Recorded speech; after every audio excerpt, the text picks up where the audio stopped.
Welcome to a Tuesday Live. I'm your host, Odinato. In the house, we have Chris Cruzy, Steve from Cosmic Force, Jaco 13, Crypto Terry, and Balls Deep. Thank you, gentlemen, for joining. Well. What's up, guys? There have been some developments in the last 24 hours. We'll get into that. We'll talk about some stuff because there's some important happenings, but not everything's doom and gloom or, different. We have some fun stuff to get into as well, and we're going to actually kick off with the fun stuff. But first, let's kick that juice.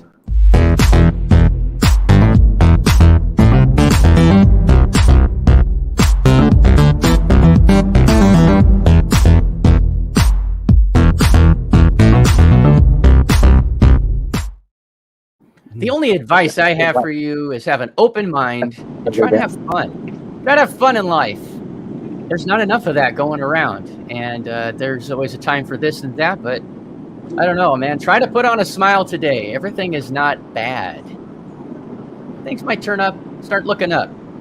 So I want to start off with something fun because we have Steve from Cosmic Force here today in the middle of his... Yeah, good, man.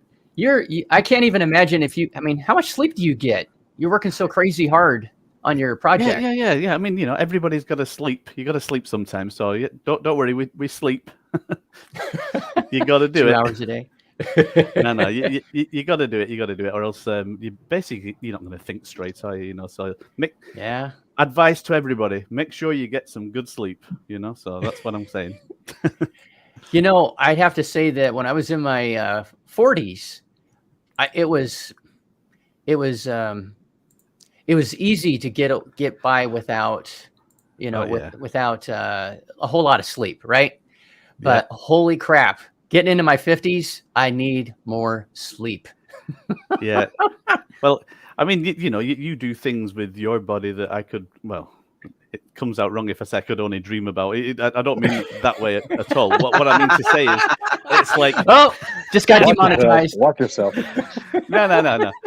No, what I mean to say is, you've been through thorough training like all your life and that, but I get aches and that. And I think part of my aches is being sat in front of a computer too long, so goodness knows how your knees may ache or your arms or whatever, but it happens to us all. Yeah, I'm just that bit older than you, Audie, so you just remember that, So I take away all excuses, don't I?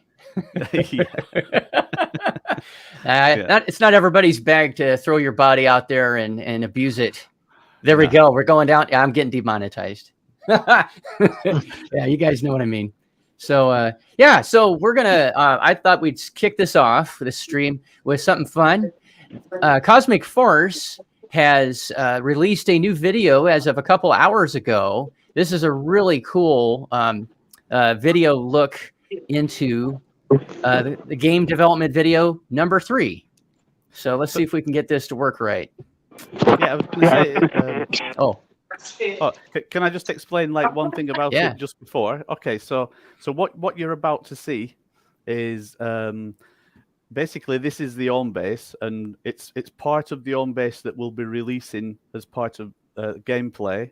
And when the video kicks into motion, you'll see a simulator room where you've got these simulator pods, and the initial part of gameplay is going to be what you play in the simulator. So what we're seeing today is the actual platform, the area that you can walk about and do things before you get into the simulator training that's part of Cosmic Force. So over to you.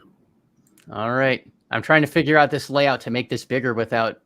Chris, is there a way to make this screen? I mean, it's full screen. Thank you. All right. See, my man, Chris. There we go. Wow. All right. This is a sick video. This is really cool.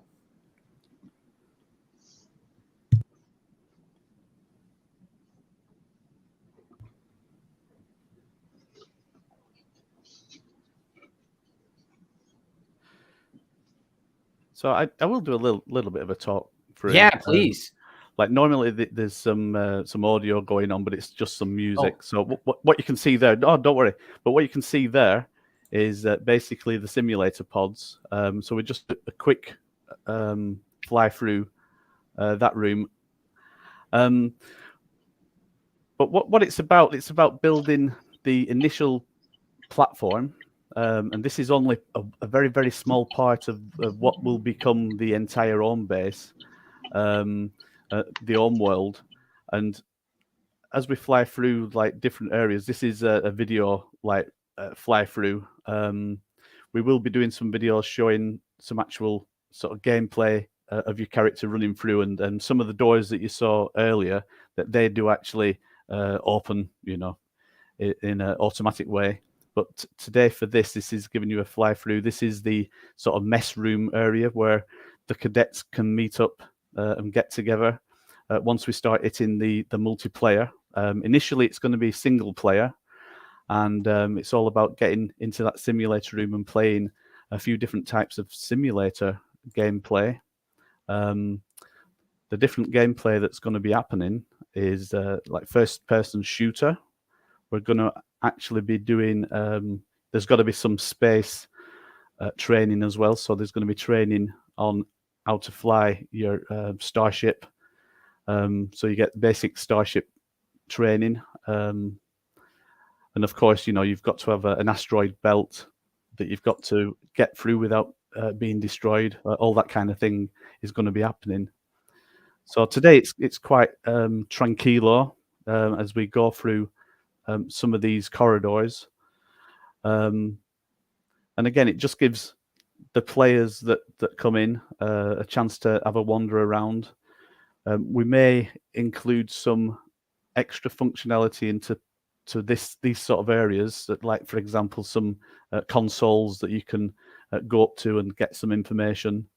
We're working on an AI character that's possibly going to be in this area, and you'll be able to ask questions about cosmic force and get live responses from the AI that's going to be built into this area. And the third gameplay that we'll be putting into the simulator is, if anybody's seen so far, we've got a few. There's basically 6 planets that you're going to be colonizing, and we have 6 different drone footage videos that we've actually put out there on YouTube. If you go to the YouTube channel, you can watch them.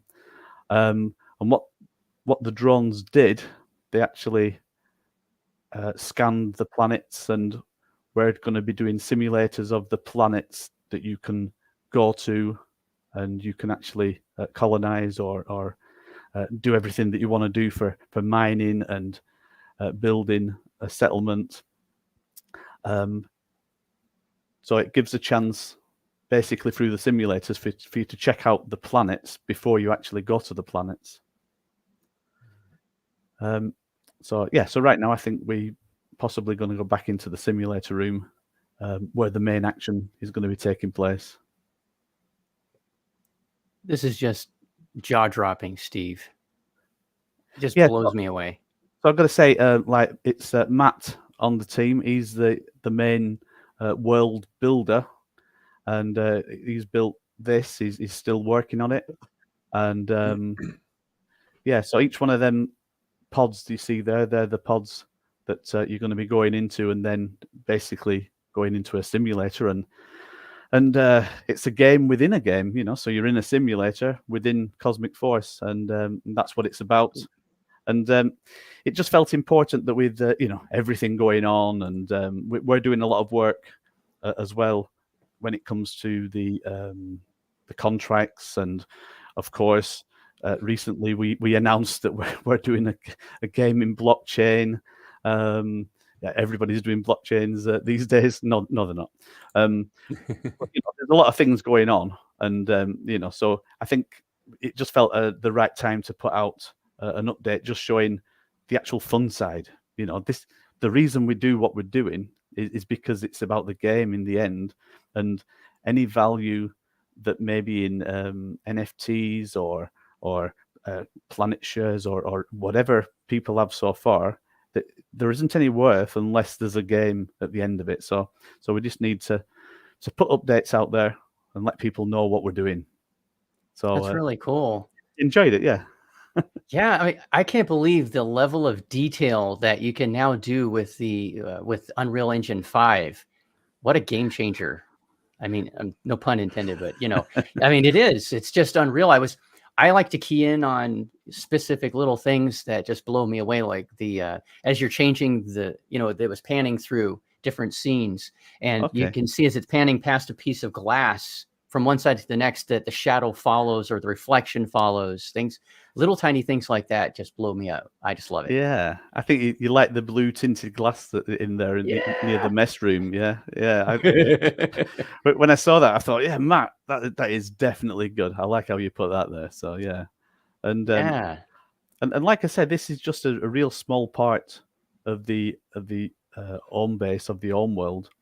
And what we decided from the beginning is we're not trying to build a complete metaverse, the complete game, do everything, and then 3 years or 4 years down the line say, right, okay, we just need another year. So what we want to do, because even Matt, as a team, we're very ambitious, right? Sometimes we're too ambitious, and it's like, why can't we just release the entire base?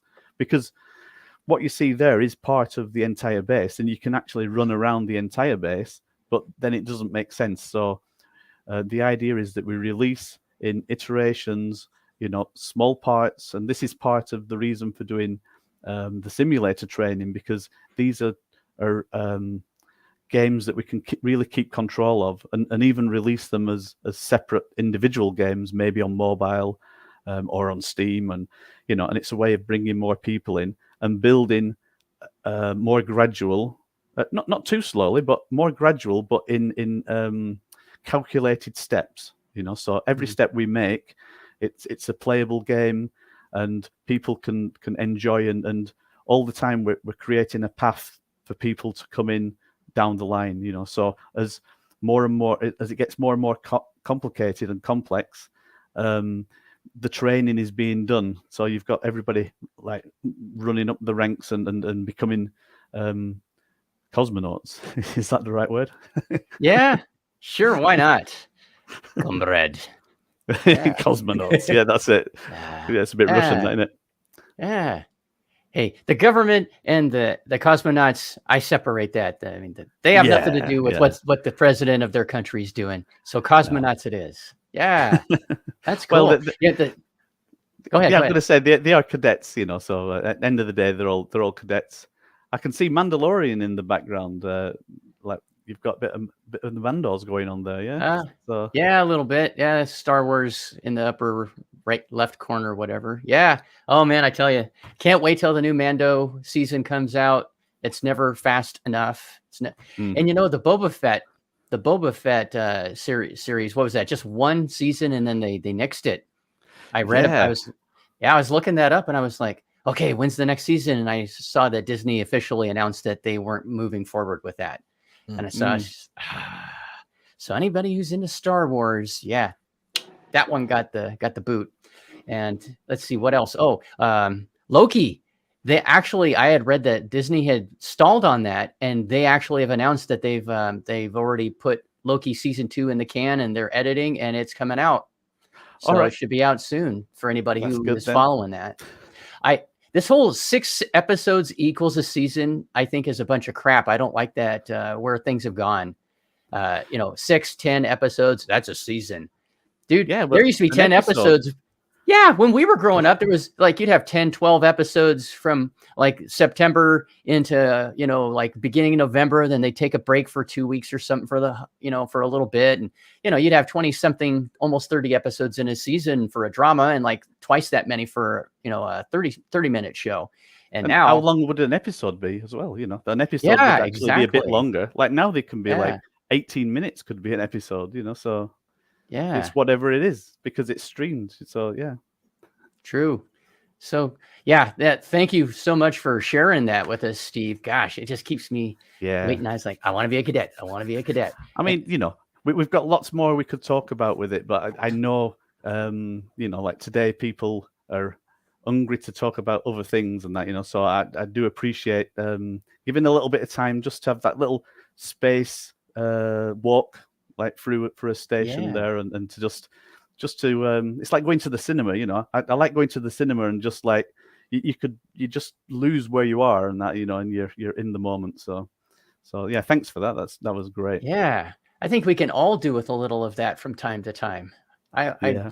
I do it more than I probably should. I like to lose myself and forget about whatever's going on, you know, in the real world for a little bit, get a little bit of a brain break. Yeah. So yes. Oh, and before we move on, Steve, so you still have nodes for sale, yes? Oh For yeah, Cosmic Force? So Cosmic Force, yeah, we announced probably just over a couple of weeks ago that we were building a blockchain and that we would be releasing nodes. Now, these nodes are they're done in a slightly different way. They're for 5 years. They're going to be like looked after by a DAO, and what this means is that if you actually buy into a node, you get the rewards, but you don't need to do all the setting up a computer, all that kind of stuff. So when it comes down to actual servers, there'll be a number of servers, up to 7 initially, and there'll be node co-owners. But then over the 5-year period, each node will end up becoming a full node that you then look after yourself. So I think it gives plenty time to actually work out how that happens in the end. But yeah, that's the route that we're going down, and we've had quite a few takers and quite a few people excited on that front. And there is going to be a lot more news and stages that we go through when it comes to the blockchain, which is specifically for gaming. So we're going to be, just to explain, we're going to be like Cosmic Blockchain is a gaming blockchain initially for Cosmic Force, but it could be for other games in the future. But we are also on Binance. We're a multi-chain project, and so what that means is whatever becomes the new name of Vulcan, whatever blockchain that becomes, and it looks like it's going to be a creative blockchain, which we love. There's absolutely every possibility we're going to be on there as well. You know, in fact, you know, we're invested in it, and so we want to be on it. So there you go. Yeah, that's nice. Yeah, I'm excited for everything coming from Cosmic Force, and I know it's going to take some time. You know, you're going to have, was it the beta? No, alpha. Is alpha releasing? Was it still for October? Yeah. So what we're looking at doing is in October we're looking at releasing alpha. Well, we're calling it sort of pre-alpha. So it's pre-alpha gameplay, and this is a chance for anybody that's part of Cosmic Force right now to get in and try things out, and really it's you know, we can have testers on the ground. So you guys, the community, can become the initial testers and giving it a good bash. So we're looking forward to that. Also in October, we're looking at releasing testnet. So it sort of goes hand in hand on that front. And also the other thing that we're releasing in October that we haven't talked about too much is the Cosmic Force token. So this is the in-game token, which at the moment has just been something that people buy into to then buy NFTs, and it's going to be released with the bonus that's at the moment it keeps clocking up to more bonus. And initially we were going to be putting liquidity into Uxie. Actually, we bought into Uxie, but that's a different story. So liquidity into Uxie and then releasing it on Vulcan. But now, because of timings and everything, we're going to release it on Binance, and that's where it's going to be. And the actual fully in-game token is going to be on the Cosmic blockchain, but that'll be literally a token. It won't have liquidity in the blockchain. The liquidity will be in Binance. It's just a way that we're looking at doing it for this. And then there's more news to come out, because we're still working on the final parts of the white paper, which became a lot more complicated. Now we have incorporated a blockchain in there, you know. So look out for that over the next week, I would say. All right, cool. Thank you. We will keep our eyes peeled. And I see that there was looks like we had a question that had been brought up. Milky. There was a question. Yeah. Well, Thank you. Milky said he loves the mechanics of the nodes, so yeah. I mean, we love Milky as well, so he's a great guy. Yeah, Milky's awesome. I mean, Milky is just awesome. Yeah, that's it. Yeah. Awesome. Yeah, absolutely. He's too smart for me too. That's why we don't have him on this live, because I just can't keep up with him. I'm not just saying he's awesome because he's a fellow Brit, but he is a fellow Brit. There you go. Yeah. Well, that's all right. That's all right. Together. No, he is. He's really great. You can tell how smart he is, and he doesn't have to brag about his experience in the real estate market. All he has to do is start talking, and you already can tell he's just got this vast wealth of knowledge about it. And so we're lucky that he hooked up with NR and Kryptonian. And honestly, I'm sorry, I don't remember the guy from Canada, but there's a guy from Canada who's also a real estate guru that they've talked about. So it sounds like their project is just going to go gangbusters. And I can't wait to be a part of that one too. Yeah. It's going to be good. Yeah. Get a little bit of real estate here, a little bit of real estate there, But Bad Behavior does have a question. Is it possible to put a big screen somewhere in the home base where you can see the chat from Cosmic Discord live and charts on different tokens, /coins, etc.? Well, let me get my pen out and put that one down because I like that. Yeah, that's cool. What I can say, and it's sort of like the other way around, but everything that happens initially, it's single player, but it's based on leaderboards. And the initial change that will happen when we start doing like mob, I say like mob missions. So that could be like up to 8 players playing together as a team. Cool. There'll be updates put out onto Discord to say, right, in the next 10 minutes, a mission is going to start, and now's the time. And it could be, first of all, like your individual missions, where you're playing against a leaderboard, and there'll be like a 1-hour window to actually complete the mission, and then see where you land on the leaderboard. But I do like Bad Behavior. I do like the idea of actually bringing Discord the other way around into the game. Got to think about that, because it feels like when you're in the game, you want to be completely immersed. So we'd like to keep the immersion going, but in saying that, at some point in the future, there will be the capability of talking to people that are online at the same time within the game. So, there's a little bit of like, what's the difference then? So, but I'll certainly write that one down. So, like it. I like this idea too. It's kind of, I see what you're saying about being totally immersed, but isn't Discord, if you look at it another way, it's sort of real world, but also in the digital world. And I don't know, I think it's kind of an interesting idea.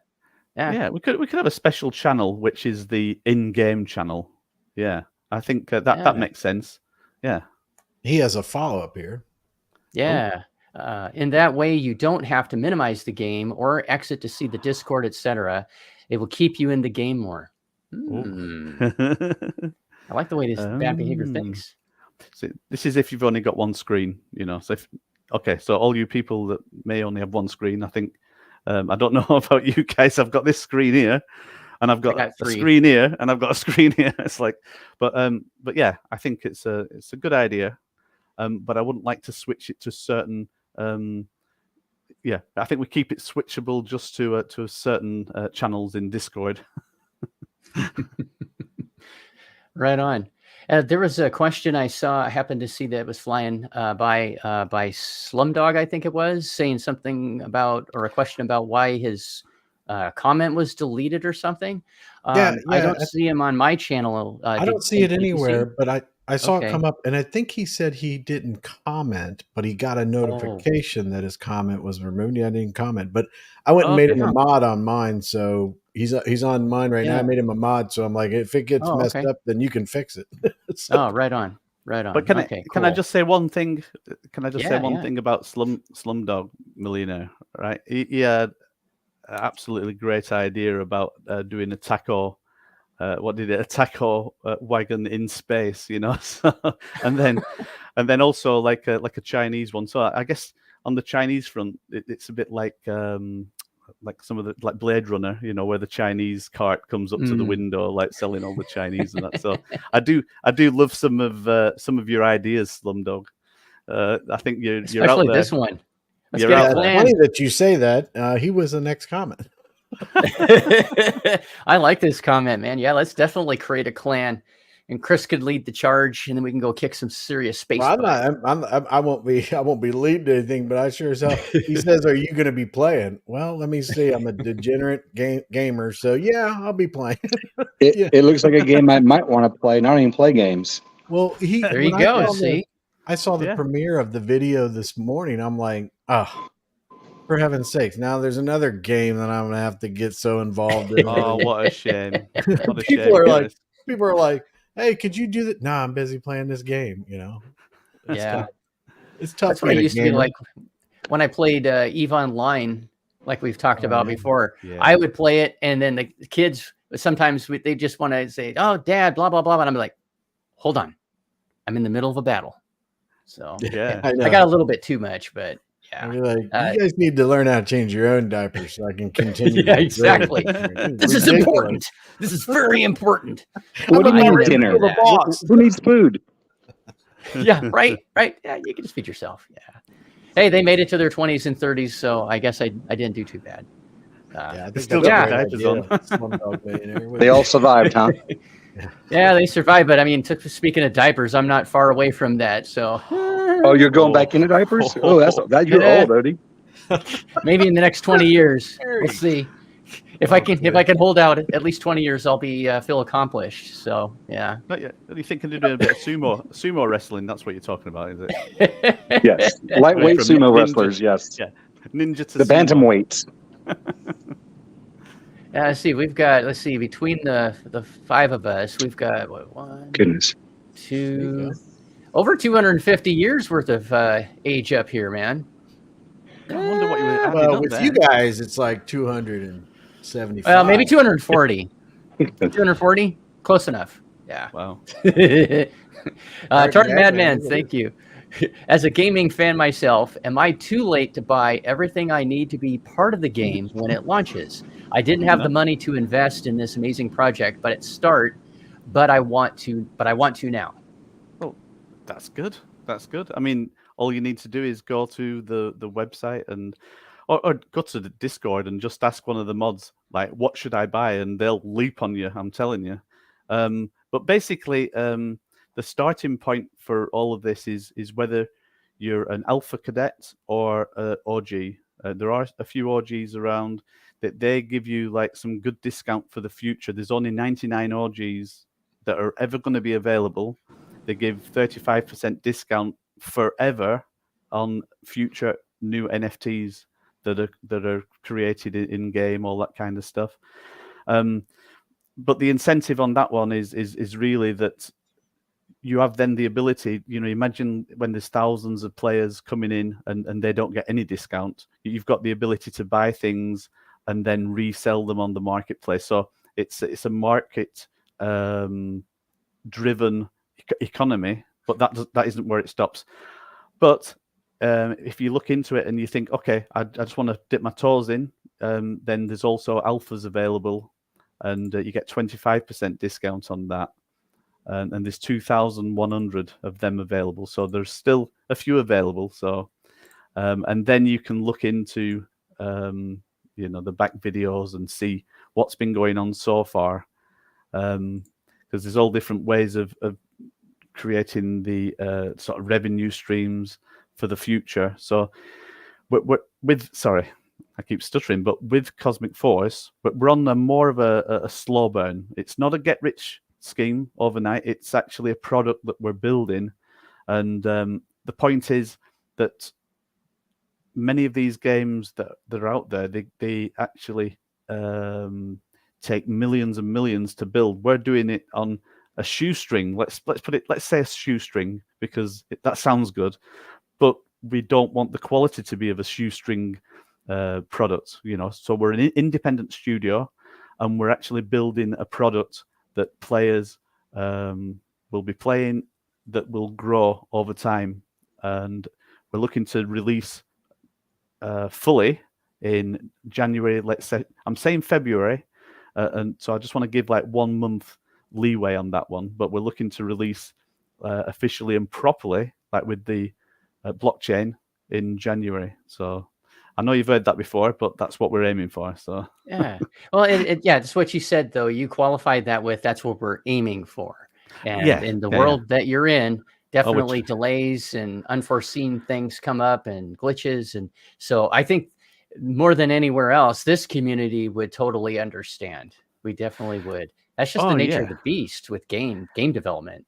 It's nature of the beast, but like one thing that we're quite aware of, you know, just because any other projects take longer or whatever, it doesn't give you excuses. So we're really trying our darndest. That's an American term there, but it feels like I'm amongst friends. So, but we're trying our hardest to actually make sure that we can hit the deadlines, and this is why, you know, today we want to actually show what's going on in the background, you know, so what it's going to look like, the first area of gameplay, what does it look like, you know, on the base. The next things that we'll be releasing is showing you like some of the first person shooter simulator training, and then we'll be showing you more. We've already given some hints on that in previous videos, you know, but we want to show updates along the way, you know. And like I said, we're not trying to like aim too far in the distance to try and like do too big a jump. It's like let's make good steps, but steps in the right direction, like every week. So every week that goes by, we want to make sure that we're nearer to the goal and people can see that as well, you know. So yeah, so Tartan, you know, if you want to get involved, then we'd be very happy to have you as a cadet. Yeah, I can't wait. God, I can't wait. The simulator within the simulation. I like that with those pods. So that's where the cadet training is going to start, correct? Yeah. So it is a bit weird. You're in a game already, so you're in a virtual world already, but really that's the real world, you know. So Cosmic Force is a real place. It's a real planet. There's real planets out there. Everything that's being built is being built in a way that it's procedural. Right. It's actually an open world mechanics that we're using, which means the worlds will be actual world size, and we've got all the statistics on the website to say what size the planets are in relationship to the Earth, and when we build them out, they'll be built in such a way. But to actually release the open world in one go, that's too much. So everything that happens in the beginning is in the simulators, in them pods, and you'll see what the gameplay is going to be like in there over the next few weeks, and then ultimately in October when we release. So that's what we're looking at. Yeah. And everything in the Cosmic Force universe is it's a persistent universe. Accurate. And for those that are maybe more of a casual gamer, or you maybe aren't used to that term, it is important to know. And this is another thing on this long list of why it's so cool. This project is that it's a persistent universe. So if you let's say you get on a planet in Cosmic Force in that universe and you build something, well, it's you log off. Well, I don't know if people are going to be able to blow up structures and such. I don't know about those part of the mechanics, but you know, it doesn't disappear just because you've logged off. I guess that would be a good way to put it. What you own is what you own, correct? Correct. And what you've built is still what you built, and it's there tomorrow unless somebody blew it up, or I don't know. Are we going to be able to do that? Blow up people's bases and stuff and structures, or? I think at some point in the future there would be the pirate side of things. I do know by doing research and talking to people, what we don't want is that while you're in the game, that literally you're thinking at any second somebody could come and take everything I've got, you know. So that's not a good feeling to have. Now there are games out there that can happen, you know, and I think there will be certain missions that you can go on, and you know what the risk is going on a certain mission, you know. But I think we'll put boundaries around that, and it's a community-driven game as well. So certain types of gameplay we will be literally put into the community and finding out what works and what doesn't work, even before certain elements are built. And I think that's the best way to do it. But as far as somebody coming in and blowing your place up, not at the moment, but in the future, we haven't even talked about the aliens. Are there aliens on these planets? Where are the aliens now? Why aren't they there now? Mission to find them? Do they live anywhere near in a distant galaxy or whatever? You know, so there's lots of stories that are going to unfold as we go through the missions and the actual journey that Cosmic Force takes you on. It's a story that's unfolding. That's what I'm trying to say. So, yeah, how cool that we're getting a project that we can all be a part of and invest in that's built by gamers for gamers. And that's really what you got here. Steve and his team, they like playing video games. And this isn't your first video game that you've developed. But would I be correct in saying this is definitely the biggest project you've done thus far in that space by far? Oh yeah. Because this is based on the previous version of Cosmic Force, which is literally more reminiscent to the 8-bit shoot 'em up sort of arcade machine versions. Which at some point I should show you links. But if you do a search on Google for Cosmic Force, just type in Cosmic Force game and you'll find it. You'll see the game there. It works on. It actually will run on PCs as well with emulators, but it was designed initially for the Commodore 64. If anybody remembers Commodore 64. Yeah. The strange thing is we actually wrote this game not that many years ago. Because there's a big retro community out there, and we just decided we want to recreate a Commodore 64 8-bit game, and we released it on floppy disk and cartridge, and so the actual story. Oh man, so the actual back. I know.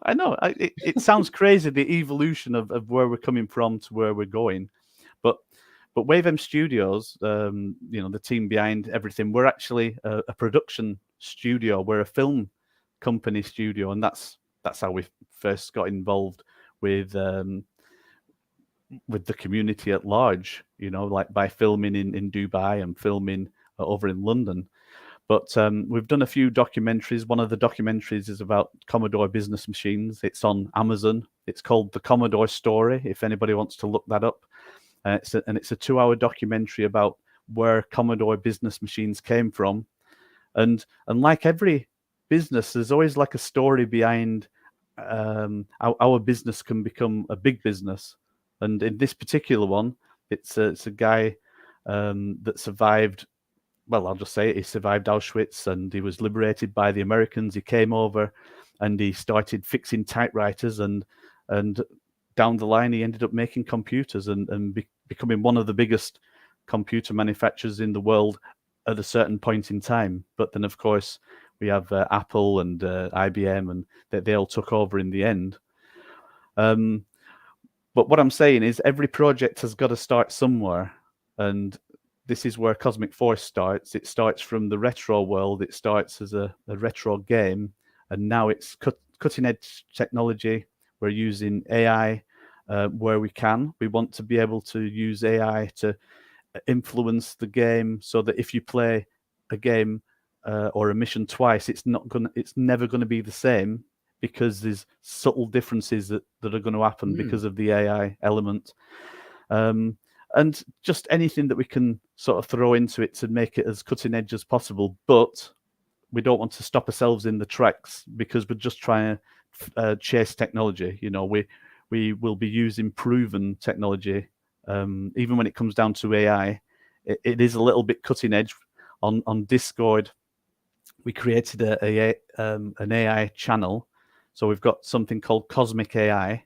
And if you wanted to go over to our Discord, you can ask our little friend Cosmo, who is an AI character. He is completely built out in the back end.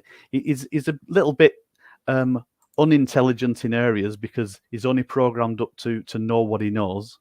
But yeah, we've had a bit of fun on that front, and it's a way of testing AI and releasing it to the community for them to try out as well, So you're thinking of doing it live on screen now. I'm doing it right now. We'll see what kind of. Oh, so I just went in. I said, chicks dig me, guys want to be me. And it took a second for it to think. And then it said, that's great to hear. Oh, I'm glad it said that, because if you say anything too controversial, it will tell you that you're that's not PC. You shouldn't be saying stuff like that in the AI. So I think that's all right. That's all right. One of your mods, CF, your mod CF, immediately after that just puts the big eyeballs. Like, really? I had to mess with it. Well, that's awesome, man. That is so awesome. Eddie, did you see the awesome idea down here? The comment. Oh yes, thank you. Yes, Kvelt, DeFi. I probably said that wrong. Sorry. When BNB pot casino in space. Yeah. Well, on that front, we shy away a little bit from being on like the full-on casino type activity because we're a game rather than a casino. We're not complete. We're not completely down on them lines. Now, there's going to be some elements that involve maybe wagering and doing battle or whatever, but it's more down onto skill rather than luck. But interestingly, we did talk. I did communicate with the guys on what's it called again? It's called BNB. What was it called there? Yeah, that's it. But BNB pot. Well, that's just a terminology in it, that having a BNB pot. But I can see from the website. No, that's the name of it. That's the web page. BNB pot. It's got a casino. It is. Right. Okay. So definitely these guys we've talked to and said, wouldn't it be good to have a casino in space? And the point being is that maybe like through the metaverse that we create, there could be a portal or some way of being able to access other platforms. So never say never. It could be a possibility. So we have already talked to these guys, and we look what they're doing, by the way. Oh, sorry. Look at Milky real quick. Milky brought up. Yeah, you got to know GNFT. Well, I'm going to say OG, OMG. It's not OG, OMG. Milky. I'm going to buy one of your houses. I figured you'd need more time to answer Slumdog Millionaire's question. I throw those other ones up real quick so I see them, but I figured you'd spend some time on this. Yeah, well, I can answer that one. Okay, so with each 1% Planet NFT, it says, will it come with a fully fledged base on the planet? If I own two 1% NFTs, does it mean I own two bases on the planet? And the answer is yes.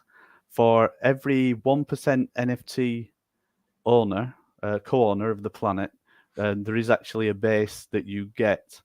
We do have a video on that. I don't know if I have it here somewhere, but if you go to the page where the NFT, the 1% NFTs are for sale, like you'll see a link going to the information page, and in there it shows you a few more details. And we have actually got like a video render, like showing what the planets will, showing what the planet owners' properties will look like. So they're actually in a base in like an oval sort of situation.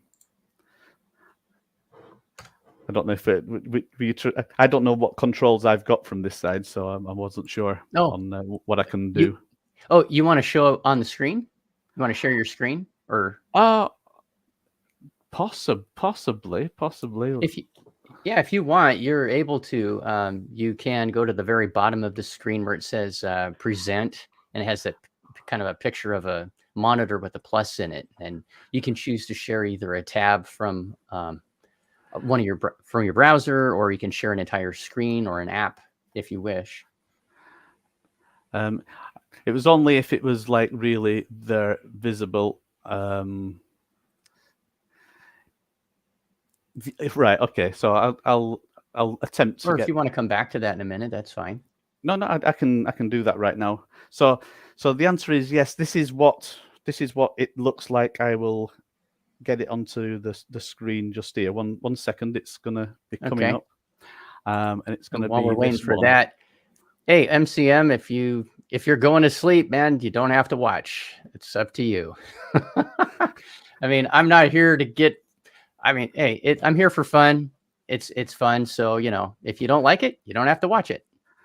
It's all good.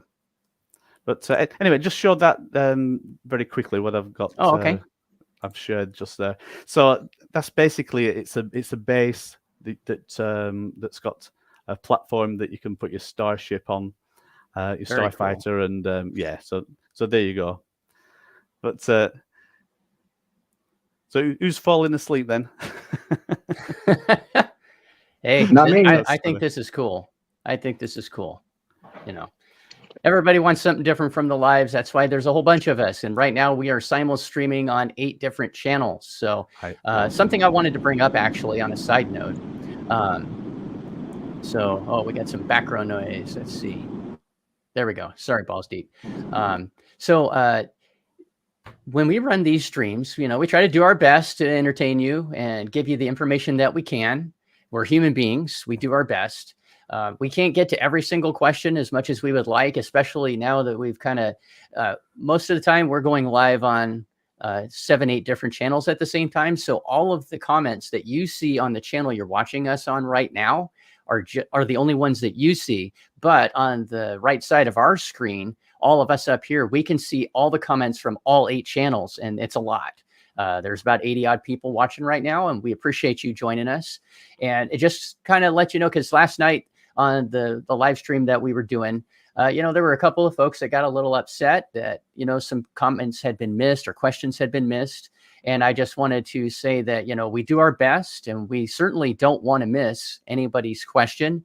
There is the option, and I'm not pushing for it, but I'm just saying there is the option that if you want to, some of the channels have the ability to do a super chat. So if you have something that you really want to make sure isn't missed, you can, throw $1 on there or $2 or whatever, and then that will get starred, or it'll be highlighted for us to see. It's very obvious, and it stands out above and beyond the rest of the comments or questions, and then we can make sure we get to it as quickly as possible. So that is an option. But if you're not wanting to do a super chat, that's fine. However, your comment may get missed, or your question. But we always do our best. But it's just understand that we don't do it on purpose. And sometimes the way the conversation goes, it goes this way, it goes that way. Sometimes we may be on a tangent for a while, and we actually, while we're talking, we're actually looking, and we can see this while they're happening. So I just hope that everybody understands that we do try to do our best to help out the community in the best way possible. But at the end of the day, we can only do so much. So hopefully everybody understands that. Some folks were saying that Chris last night was missing a question, and, he was trying really hard to find that question. And I don't believe you found it, if I remember right. And maybe there was a misunderstanding from the person that thought that, they asked it. We found out it wasn't deleted, but we are trying. We do our best. So hopefully everybody understands that. But so I want to thank Steve so much for giving us so much of his time here and showing us and sharing what the latest developments are with Cosmic Force. A lot of us are gamers. Some of us aren't, but you should be. Can I ask a gaming question? Yeah, go ahead. I don't play a lot of games, but all these outer space games that you guys are developing, like in the movies, like Guardians of the Galaxy and other movies, they always go to a base where there's a bar and exchange where there's always like trade zones. Is that going to be live in this kind of game too? Yeah. So there's 2 levels of playing. There's the guys that want to be the active players, going and shooting things and doing everything like that, and then the other players, in my mind, are the economic players, the ones that want to buy and sell and trade. So when it comes to the marketplace, we'll have something that very much reminisces a game called EVE Online, which obviously Odie's game, and he knows all about that side. So when it comes down to an economy, it'd be very much like the stock market that you can get involved with. And if you look into on the website, and you'll see about, especially now we've got the blockchain going on and we've got the Planet co-ownership, you'll see that there's all different ways of being part of the game without having to actually even enter in the metaverse and do anything that way. So we're trying to do something that's good for everybody, but the way that it's backed up in the end is by the actual mass market players that come in, that do want to shoot and fly and do all them exciting things. So yeah, something for everybody. Thank you. No worries. So you're gonna play, aren't you, Terry? I'm thinking about it. I gotta talk to you guys off the screen because I haven't played since Tiger Woods golf. Okay. Right on. Oh, that's a good game. That was a good game. That's the last real game I played. Yeah, it's been a long time since I played games. I got to say one thing, right? Just because you said that, like one time I was in St Andrews in Scotland, and we're just walking past, and we look, and there's this guy like playing golf, and it's like, that's Tiger Woods. But there wasn't big crowds around him or anything. It was just because he was just there. I think he was just doing some warm up session or whatever, and it's like, it really was. It was Tiger Woods just across the road. It was like crazy. Yeah. Anyway, carry on. Dang. Right on. Okay, well, if we have questions about the latest and greatest, the Memorandum of Understanding, we have an accord that was struck yesterday. Well, I say afternoon because it was afternoon my time, but wherever you were in the world, it was yesterday, right? And so there is an agreement, and it's the big topic of discussion this last day, that Nick Kalyani made an agreement with the 4 co-founders of Vulcan blockchain. That would be Adrian, Damien, Brian, and Jason.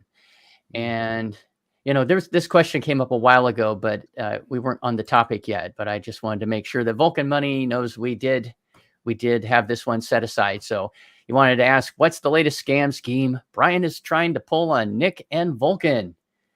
Well, yeah. I don't know which way. You can look at it different ways, I guess. But okay, so I'm kind of all over the place because I have different things I want to talk to folks about on that. But I guess maybe I could start out with first. Give me a second here. Maybe I'll bring up the Vulcan agreement. Let's see if I could do that. Okay, so I'm not going to go through the whole thing because it's a couple of pages or two. But maybe we can kind of go over some of the highlights, because this is going to be something that there's a lot of emotion in the discords right now. Folks are going, I don't like this deal. Nick said before he presented it yesterday, and if you want to watch him and he actually went over this document in quite a bit of detail. That'll take a while, so we won't do that. But if you want to watch it, it was on the live on our channels yesterday. Feel free to go back and look at it if you want. And I highly recommend looking at it maybe more than once. I have, and I don't have everything straight in my head yet, but I have, for the most part, I get it. So I guess we could also say, we know this is not a legal document, although depending on where you live in the world, there are some places that actually would consider this a legal document. It just depends on your take, but we have a lot of armchair legal eagles out there saying, oh, it's not legal. So I guess it just depends on where you live, but there are places in the US where this actually would be legal, but who knows if it is in Australia. Anyway, I digress.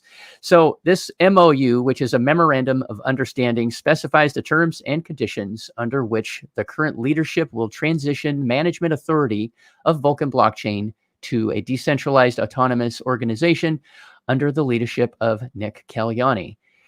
For the purpose of clarity, and I'm just going to read this paragraph because I think it actually helps. All token references in this document refer to the native cryptocurrency of the Vulcan blockchain, which is the focus of this memorandum. Parties agree that the blockchain will be rebranded. That answers that question.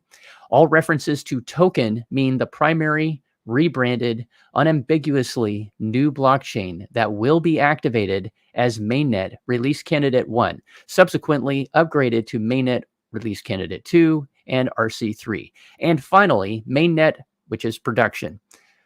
Regardless of any additional releases, forks, upgrades, modifications, changes, enhancements, all token allocations referenced in this document will be consistently included in the Genesis block of the blockchain, ergo when the blockchain launches. So this is where a lot of folks got a little bit, got their panties in a bunch, and I can't say that I'm entirely happy with it, but again, it is what it is.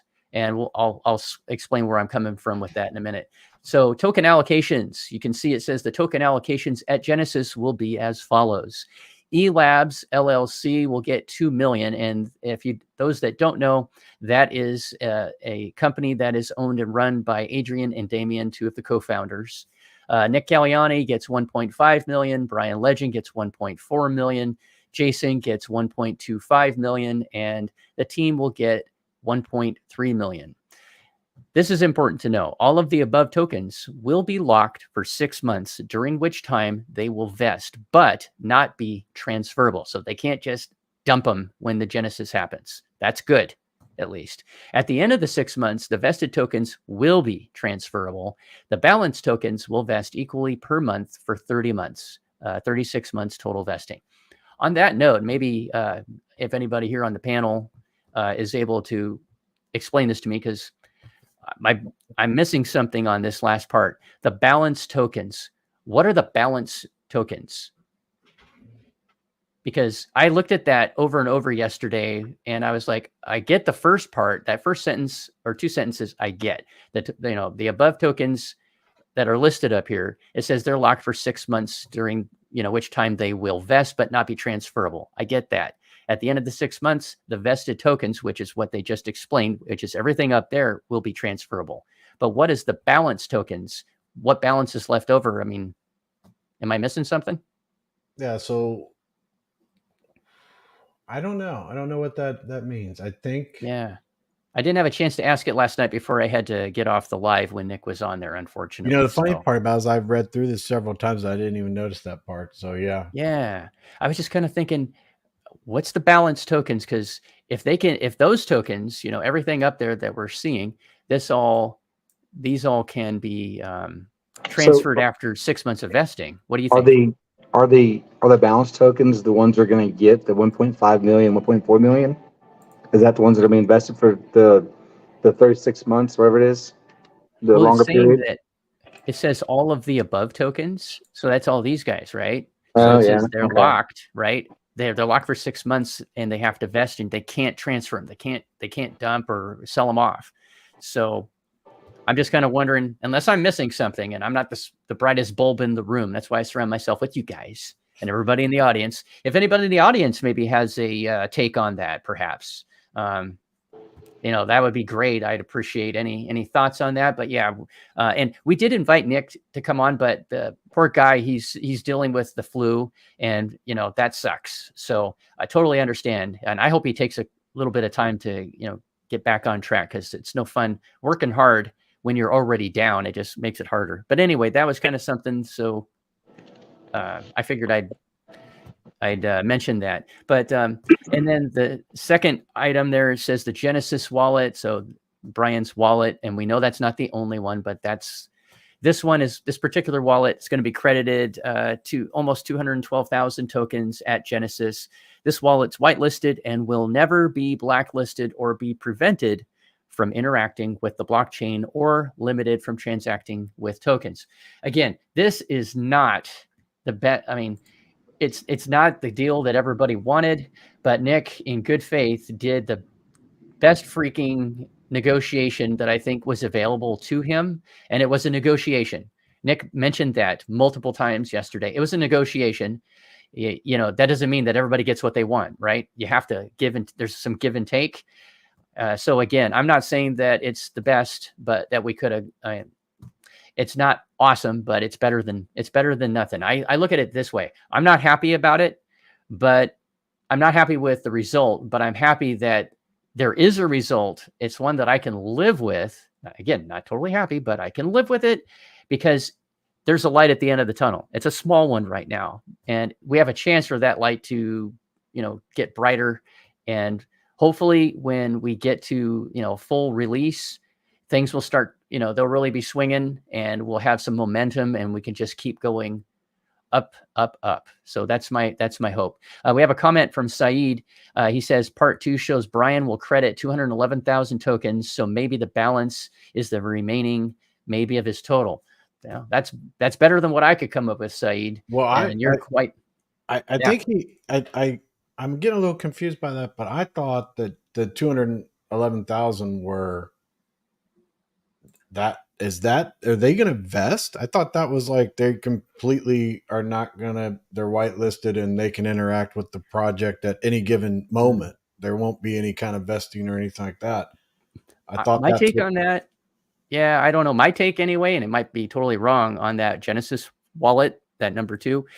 I'm thinking that that's some payoff. Like because both parties had something that they could withhold, right? Right. Brian and the team could withhold, well, fine, but you're not getting this. And then Nick can go, well, fine, I got the code and all that stuff. So they both had something the other wanted, and they had to negotiate. So I'm taking this as that's kind of a payoff, for lack of a better term. And I'm not trying to say that negatively, but I guess for whatever. No, I think, we're reading the document. So, we probably need a little bit educated people to read that through. And plus Nick, and, it's one of those things that Nick can clear it up and stuff like that. But I think with Nick right now, I think he's trying to rest a little bit. I wouldn't be surprised if we see something from him soon. And there may be a whole, in the next couple of hours or within next day or something, there might be a whole conversation that he's back on an AMA and he's talking, or he's just in the Discord answering every question. We don't know for sure, but these are questions that I'm sure that people will want clarifications on and stuff. And then, a lot of people are going to be like, hey, we don't like this, or, I think people are going to say those things. And if they can be respectful and have regular conversations, hopefully, and maybe Nick comes back and he says, we want to change this. Mm-hmm. We're going to get it re-signed, or we're going to look at different, whatever. But as it stands right now, these are the questions that are important. You just don't know. The whole token allocation thing has got me like, I can't process this. This doesn't, but I don't know. It's kind of still early. I think we've all looked at it and we've talked it through, but Yeah. Well, I'm glad that I'm not the only one that missed one or two things then. So, because that was something. Navy Mustang. I like this. He says it's simple. A good example is Nick's 1.5 million tokens cannot be touched for 6 months. After 6 months, then you divide his 1.5 million tokens by 30, which is the remaining amount of months, and that will be the amount that he can trade. Okay, I'll buy that. Yeah, thank you. That sounds right. That sounds right. I think that's the one. Yeah, I'm not the guy that's good with all that number stuff. So Barry says, instead of getting rid of the criminal and restoring stolen funds, this agreement gives away more. Makes no sense. Why is Nick getting any tokens? He is a paid contractor. Well, I think he's not, after what he's wanting to do, that he will be in charge of the blockchain going forward. So I think that's where the issue, this changes it. His contracting, this means that his contracting will come to an end and he will be in charge of it going in the future. That's why the liability part later on in the contract, that he's basically taking all the liability, right? Am I reading that right? Yeah. Remember, he talked about that last night. Remember that he is now uncomfortably, but happy to do so. And he's taken all the liability from here moving forward. If this thing goes to heck in a handbasket, he's going to have to accept full responsibility. That was another term of this negotiation. Yeah. So I'm not a big fan of all that, because then it's like, Kevin's comment here, it kind of makes it feel like, Yeah, true. Yeah. That I can't say, Kevin, I was thinking about that initially yesterday too. The only thing I can say is I believe that Nick did the best that he could with, the weapons that he had, or the arsenal he had available to him. Well, I think there's one key thing is that one thing that we didn't know about that he did bring up. So I'm just trying to get through all this, and I'm not, to me, it just doesn't feel right. A lot of things I see, but I think Nick announcing that Adrian gave up his keys to Brian pretty much. Yeah. So then how's that change the dynamics of what we thought he was negotiating to what the end result was? So true. How much did that change everything? And, I totally get it, because a thought that went through my head when Nick was going over this last night, one of the thoughts that just went right to the front of my mind is, so Brian's getting more money. He already stole money from our community. Now he's getting a payoff. It's kind of like some supervillain in a movie is the way that I'm looking at that, and he gets away with, something bad, something terrible. And then he still holds some powerful cards. And the only way to get rid of him is to pay him off with more money that he doesn't deserve. And my initial reaction to this whole thing is I'm like, wait a minute, I don't like the token allocation. Why? I don't think anybody should be getting anything. Nick, if he's going to be in charge of it and everything like that, I can see the team. I can see they talking about like what Adrian being a part of the marketing services, stuff like that. Advisors, I don't know, all that stuff. But I don't think any of them should get anything other than Nick going, that's my opinion at first. And then, then it's like, I think I would have been fine with all of this if that was different. And I can't get that out of my head. My whole thing right now is just like, I think this looks reasonable if you just line out all the allocations. But then it's like, I don't know. So we don't. I'm going to say we don't see Adrian or Demo on the token allocation list, do we? So E-plays. They get E-plays. 2 million. Oh yeah. So $1 million a piece. But then, like Adrian, like giving up the key, just that sort of tells me something that he's wanting to try and reverse somehow, on that front. Yeah. Odie, all these comments you could just go one after the other because they're all like legit. People they're asking questions and all that stuff. So I didn't start anything. I just figured you'd go. Yeah, no, right. If Brian breaks this deal, can they freeze his tokens or coins? Let's see, wasn't you know what? I didn't even see Jocko down there. I'm like, that's Jocko's voice. Yeah. But where's he coming from? I go, man, is he talking to me in my computer, or is he on the line? He's haunting you. Yeah, I mean, right. Yeah, I think that's a very valid question, and I mean, because we all know he's going to break the deal. That's just a given. He's a scammer and he's a piece of crap. So when he does that, do we have the control over his wallets to where we can just freeze his coins? I don't know.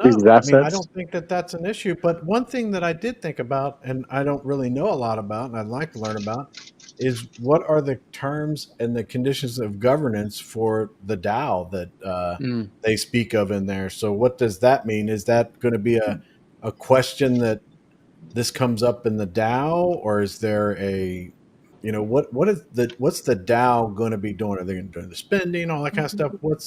What's the governance of that entity, basically?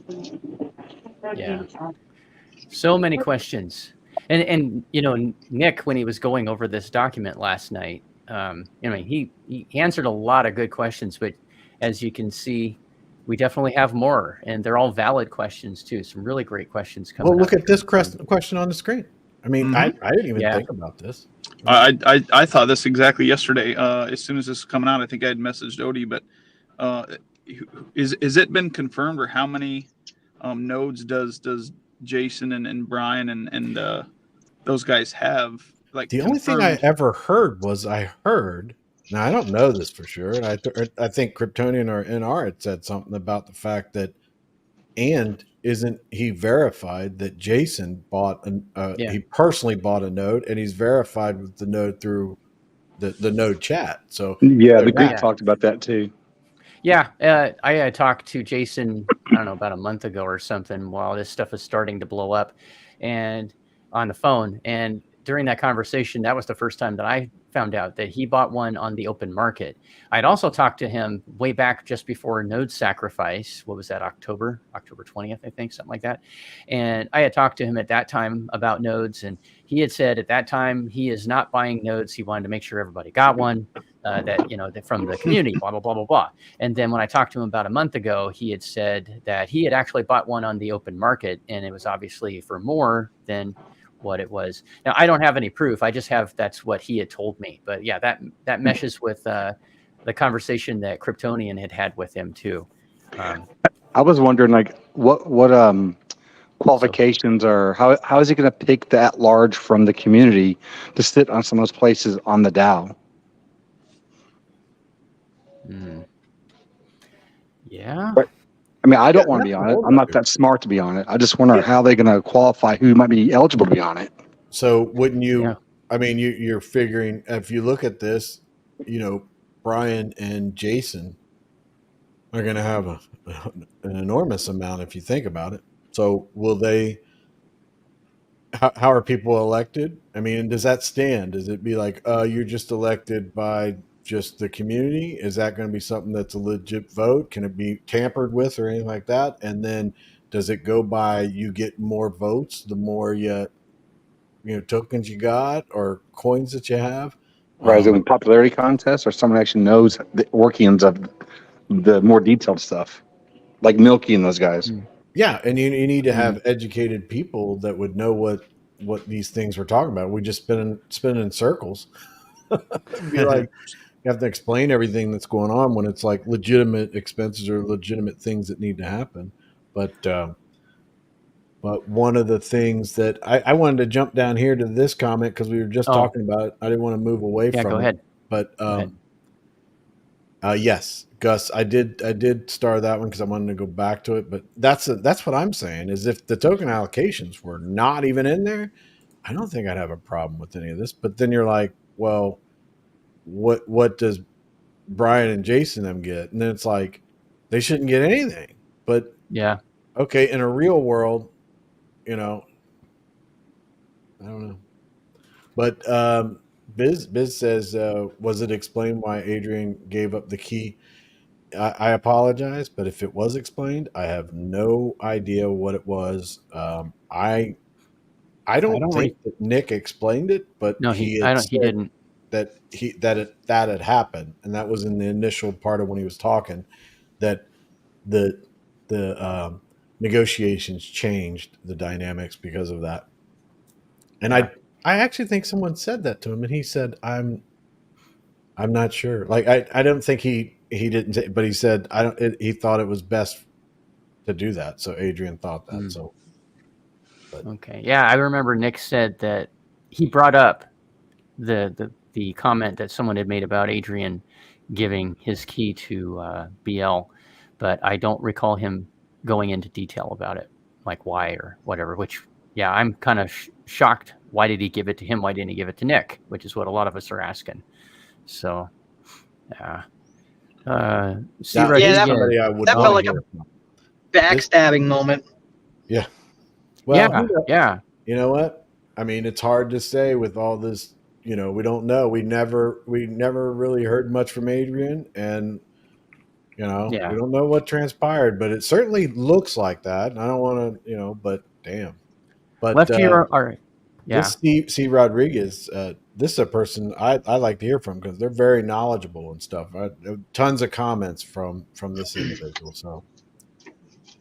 Oh, okay. So he says, they say, I see the rebase during the first 6 months can be pulled out, but the actual total of each person cannot be dumped until 36 months has passed.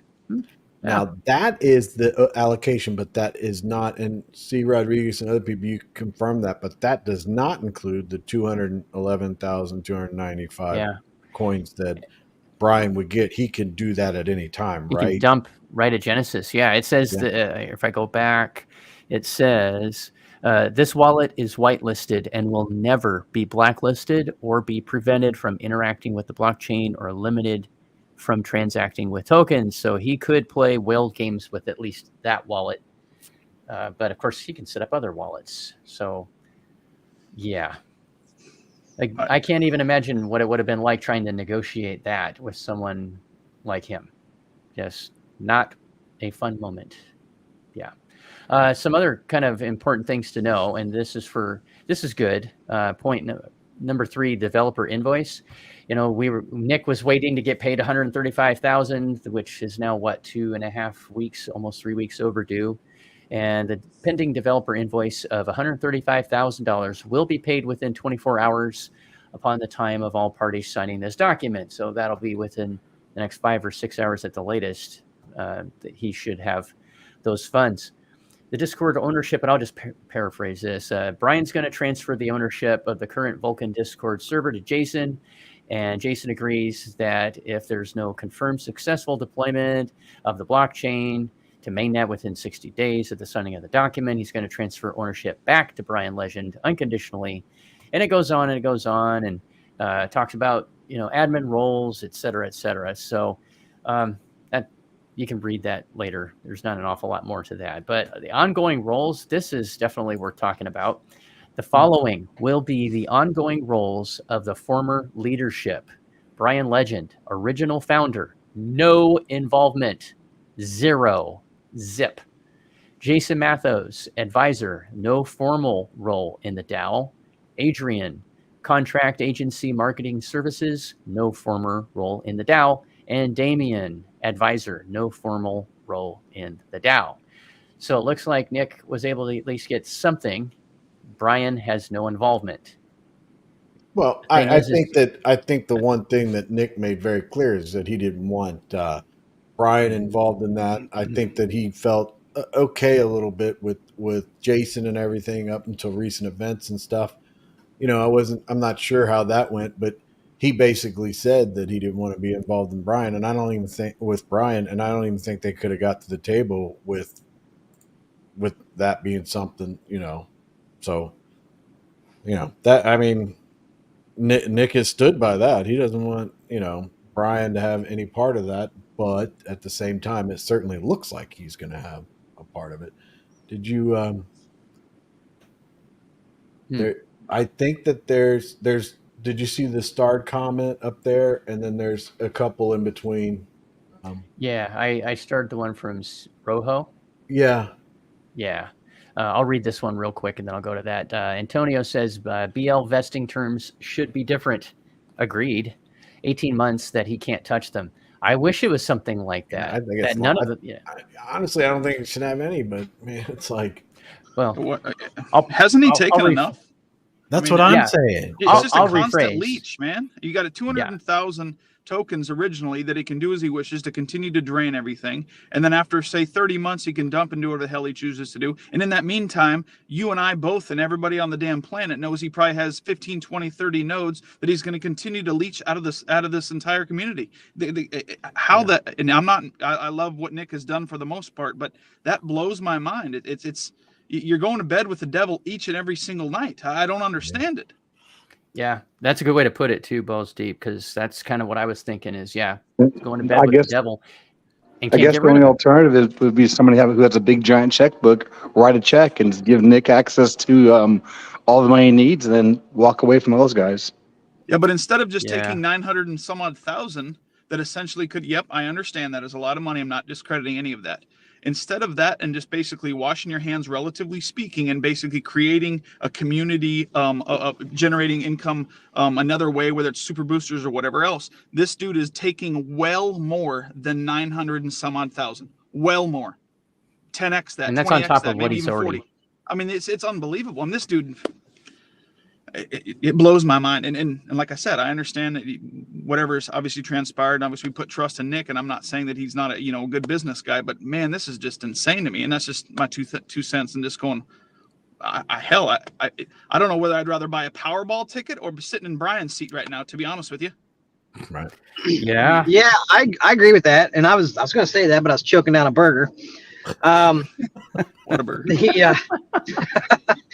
But, how much difference would the money be if we just started the whole new blockchain as opposed to we're getting a portion of this 950, because it's not going to be 950. It goes to liquidity. By the time it would be about 700,000, right? Because a little bit less than that, because it would be 670,000. You're figuring 150,000 expenses for the next 60 days. So okay, well, in the grand scheme of things, with the blockchain, that's a drop in the bucket. Right. Yeah. I understand what you're saying. I don't know the ins and outs as to what the code is, all that kind of stuff. But at the same time, I think we all have to understand is that, I'm not trying to defend anybody or anything like that, but Nick in this paper looks like he's putting up a whole lot of liability here. I mean, this is a tough one to swallow. It'd be tough if I was in Nick's position to even announce this, because of the fact that the blowback from the allocations, and then the fact that it's all going to be on my shoulders to deliver this. Then the other part is, I mean, what could stop him from just being like, okay, I'm going to go do my own thing. I'm going to finish up my contract obligation for whatever. They do whatever they want to do, and then go do my own thing. Then he's got to come up with the money. Does he make that? I mean, can he pull that money together? And then you're talking about a community that's already been destroyed, and repeatedly, this is the longest rug I've ever seen. This is a rug pull that's lasted for 2 years, and it's going to continue on. And the way this is set up, looks like it's going to be the same thing. But will Nick be able to? Will he be able to? Raise the funds if he went out on his own? I mean, if you sit there and you think about it, I mean, he's trying. It seems like Nick is trying. It seems like he lost a lot of leverage because of losing the multi-sig part. So it seems like that. Yeah. And then he's also like, I don't know. There's a lot to take in here, and I don't know.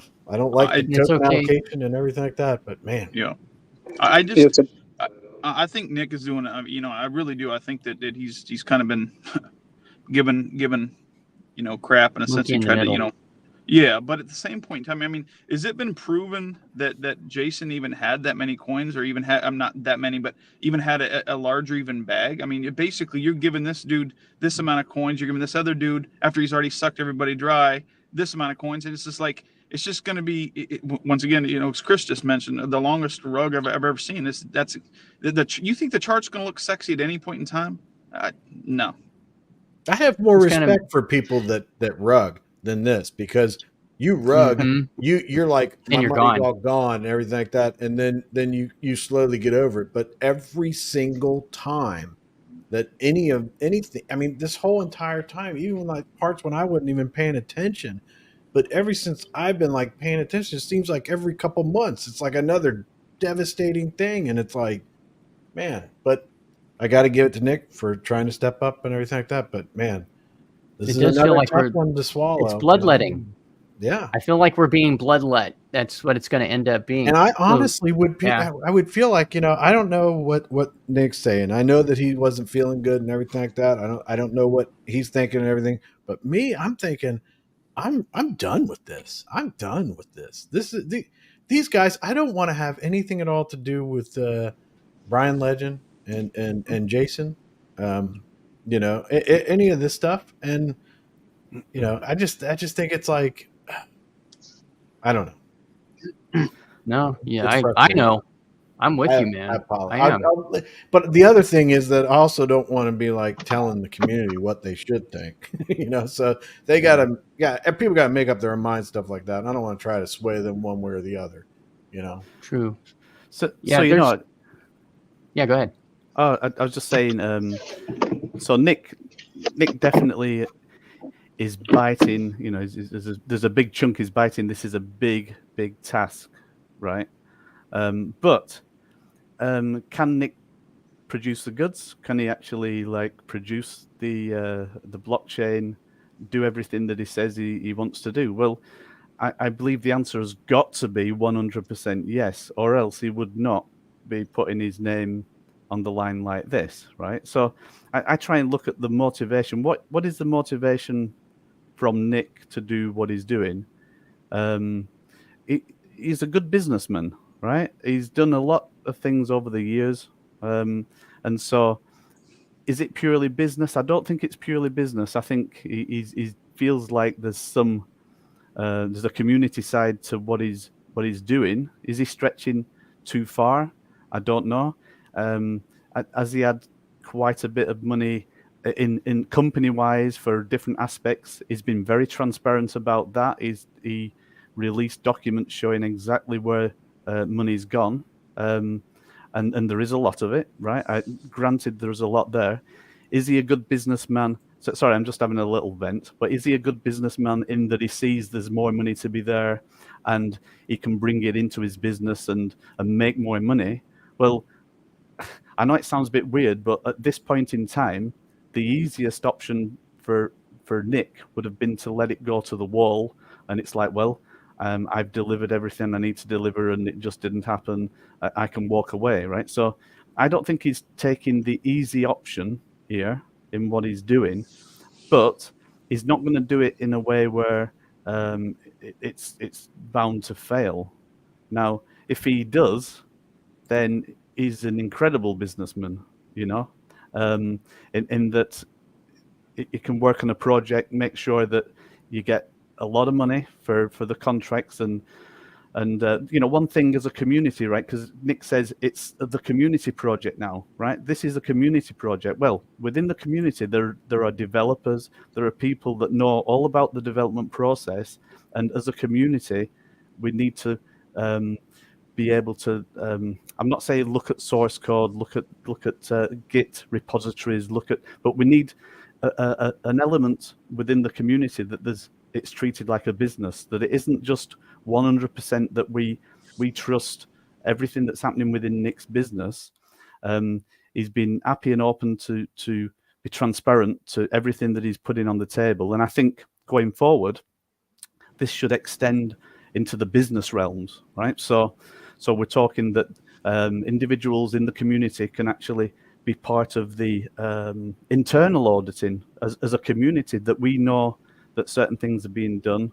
I hope I'm making sense on this one, but just from a reassurance point of view from the community. And I think if there's certain targets that are hit, and we're talking about being able to release versions of LiveNet that will be refined, then this is going to be the reassurance that we need going forward, you know. But all I'm saying is that it's like going to church, right? You've got the guy at the front preaching. At the moment, Nick is the new guy at the front preaching, and our job isn't to go yeah and just trust absolutely everything.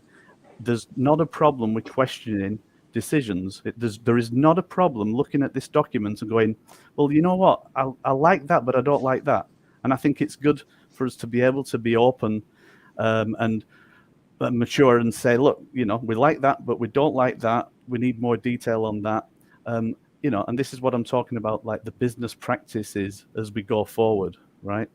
So the way it stands right now, as far as I can see, and this is me, an outsider, I'm nothing to do with the inside story of anything going on, but from an outside point of view, it's definitely 100% mismanagement that has happened to allow it to get to this stage. You know, and I mean that with a lot of people there. I think things got too big too quick, and then they're building a blockchain, and then suddenly it's all hell breaks loose. But I think along the way, I know we've got people like Nacho, he's a technical guy. There should have been more checks in place along the way that was visible to us right now.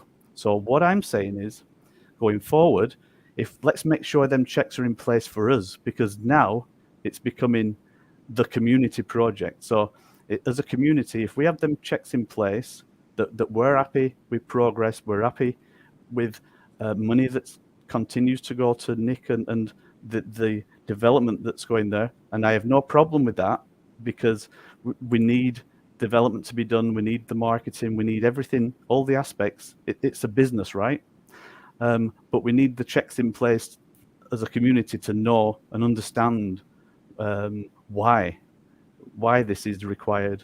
And it's difficult, we don't want to be going back over old news and going like, well, what's been done so far, right? There's a certain amount of trust that we have to put that yes, we're on the verge of being able to launch, and that the proof will be in the pudding on that front. But let's have the checks in place going forward. Okay, I've finished. Thank you. No, man. No, I appreciate your thoughts, because everybody up here is saying how they feel about this, and folks in the audience are obviously saying how they feel, and I think we're all kind of reflecting on each other. There's a lot of emotion going on right now, and this community, unfortunately, has had to go through a lot over the last almost 2 years. We've gone through way too much. It's kind of like family drama during the holidays season, and you dread it. You don't want to deal with it, but you deal with it. But it feels like we've been going through it repeatedly. It's like we get to this high, and then goes off a cliff, and then gets back up, and it goes off a cliff, and it's happened too many times. And this is the gift that's going to keep giving that we don't want. This is a holiday that's never ending. And so, Nick did mention, and again, if you didn't get a chance to see the live yesterday, Nick did mention last night on the live that this is just a proposal, for how to handle this. If the community wants something different, he says, I'm all for it. Give me solutions, give me ideas. We can talk about it. As you know, he's really open. He definitely did not tout that, I just did this great deal and blah, blah. He was quite the opposite. He said, nobody's going to be happy with this 100%, not even close. You're right. He did say that. Yeah, he did. He said, I did what I could and with what I had. And, if the community doesn't like it and rejects it as a whole, then come up with a better solution or another solution, and he's all ears. So I do like that. I can't remember which comment it was earlier before I get to this one, but someone had said, hey, why can't we get Nick in here? And Nick has the invite link. It was sent to him, but he's dealing with the flu. So, it's understandable that he wouldn't be able to join us. So I hope he's, recovering. But yes, he did get the invite for the link yesterday. So he's aware. But anyway, Tartan Madman says that Chris, I think that BL and Plan B founder tokens should be vested for 5 years minimum, as they have given nothing and taken everything from the community. Tartan, I couldn't agree with you more, man. Yeah. I mean, if they have to have tokens, I guess I'll preface it with that, because I don't like it any more than Balls Deep or anybody else. I don't think they should have anything. But because of this, if this is the deal we move forward with, then at least at the minimum, I like this comment. What were you going to say? I was just going to say, why are they even saying Plan B is a founder of? And what I mean by that is like acting like he's made some revolutionary thing. And in reality, unfortunately, it sounds, Brian has in a sense made that, and he started with safuu, and then it translated into Vulcan. But in my personal opinion, Brian at least has put 90% of the headaches upon everybody, but at least had that original thought process, where Plan B essentially is getting 95% of the tokens that Brian is getting in this little allocation thing, and has done 1/10 of things, if that makes sense. We have an announcement from Plan B. Can you read that, Odie? You just want to read it? Yeah, I have it on my left screen. But yeah, I'd be glad to. I went full screen so everybody could see it. So. That's better. I'll see if I can I get rid of. That's from Nick, is it? Yeah. Yeah. He just posted it a few minutes ago. So I'd be glad to read it. So just a couple minutes ago, Nick posted, I apologize for my slow response here, but my flu has become worse. And also, yes, to one of the posts, my mother did die of cancer, but a few years ago. With that out of the way, let's look at the situation. I negotiated in good faith a solution that I felt moves this community forward with no involvement of BL in the future. In the process, I signed for and took on massive liability. If you don't see how big this risk is, then I'm sorry, you have not read or understood the deal. It appears that no one is happy with the solution, largely because of the token allocation. This is not new news in aggregate, just the detail. In my first presentation, you can see the tokenomics, cap table slides, where there is a row for team / example for 7.5 million tokens. Anyway, it seems like I have 3 options now. 1, somehow complete the work I was contracted to do, launch a Vulcan mainnet with DEX and bridge and walk away. 2, just hand the source code to someone now and walk away and take on the risk of having my entire life destroyed. 3, keep accepting the ire of the community, be a completely ineffective leader, and still try to create a successful outcome. It doesn't appear there is any winning scenario. People are so empathic that they don't want BL to benefit in any way anymore, that they are willing to lose their entire investment in the process. I can understand the intensity of this form of thinking as a human, but as a pragmatic business person, I know that most deals are compromises, as this is one. Here's the deal. I am not BL. I work by consensus and collaboration. I can't operate with a majority of people hating me. In every community that I am a leader, I am loved and respected because of my values and my principles. That appears not to be the case here. If a majority of the people in the community think I negotiated a bad deal or worse, question my integrity, then I don't want to be here. I will deliver on the work I was contracted to do and move on. So if you really hate this deal and want me out, continue to signal that. If you want the vision of a new blockchain to see the light of day and accept the admittedly imperfect deal, then I can signal that too. I'll do whatever the community wants. Thank you, Nick. Yeah.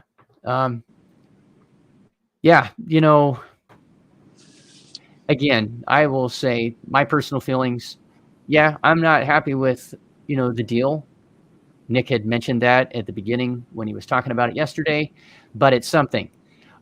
Personally, I'd rather, and again, this doesn't excuse BL and the team and everything that's brought us to this point, right? That should go without saying.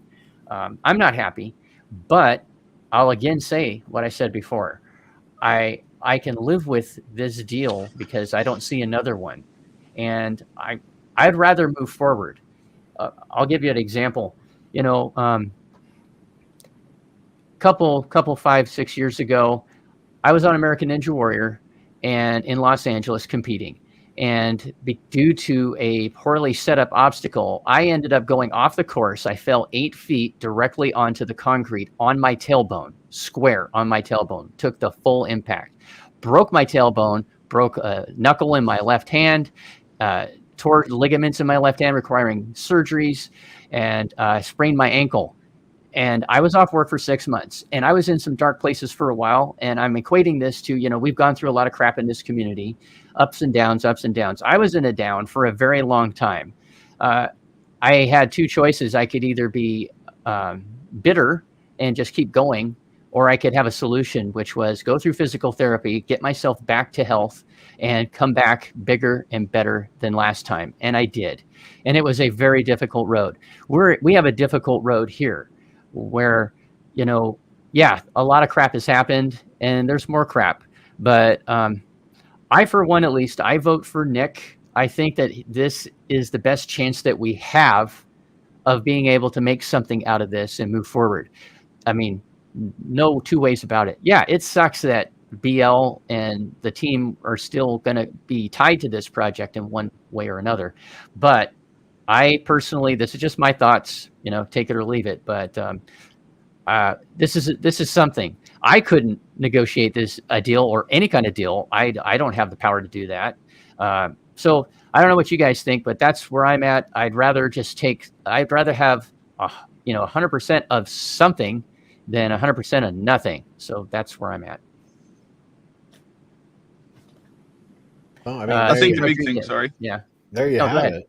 I mean, well, yeah, I mean, I understand what he's saying, and I get I even obviously respect the heck out of Odie and your thoughts too. I just think a huge sigh of relief for a lot of people in the community, and maybe I'm just thinking, I'm not even selfishly, because my back couldn't even hold a candle to any else, but if the vesting period for those two individuals I've spoken about was considerably longer, so therefore the community didn't feel like there was constant dumping or draining of liquidity on a consistent basis, I think would really, really help out a lot of people. And what I mean by that is instead of being 36 months, be significantly longer. So then every month it's a lot easier to bounce back from what it is obviously going to be inevitable. And so that's just my 2 cents after hearing what Nick had to say in that article. Yeah. The message. Any other thoughts? Anybody else? Yeah, I'm just thinking because just before like Nick posted that, or he posted it, he was actually typing it out as I was speaking about Nick and the way he does business, and I got to say, like, anything that I'm saying is just showing that Nick is a businessman, and he wants to treat this in my mind, he wants to treat this like business, but it does come with the emotion. It comes with attachments. The options that he's giving here, right? So he could finish the work, hand it over, and then what happens then, right? So number 2, just hand over the source code as it is, and and let somebody else finish it. What happens then? And then, so anyway, so what I'm saying is, a business, it's not about having the code. It's not. I know it sounds weird. It's not about having the code for launching a blockchain. This is all part of the business. Of course, we need the code to launch the blockchain. We need the tokens. We need the tokenomics. We need everything about it. The thing that we need the most right now is the leadership, right? So we have to ask the question, is Nick giving us the leadership to actually see the project through? And we're talking about a blockchain, right? Has he got the experience and knowledge to do this? Well, I think he does, right? And he's going through some stormy water at the moment, and I don't think it was easy being in a 5-hour meeting and coming to the agreement that he has come to. Now, I don't know if there's movement to be able to change things and do whatever. It may have been difficult enough to get this agreement in the first place, but what's required, right? What's required is that we get a blockchain and we get a team that are together and going in the right direction to actually make it happen, right? So, like I say, it's not about having the code.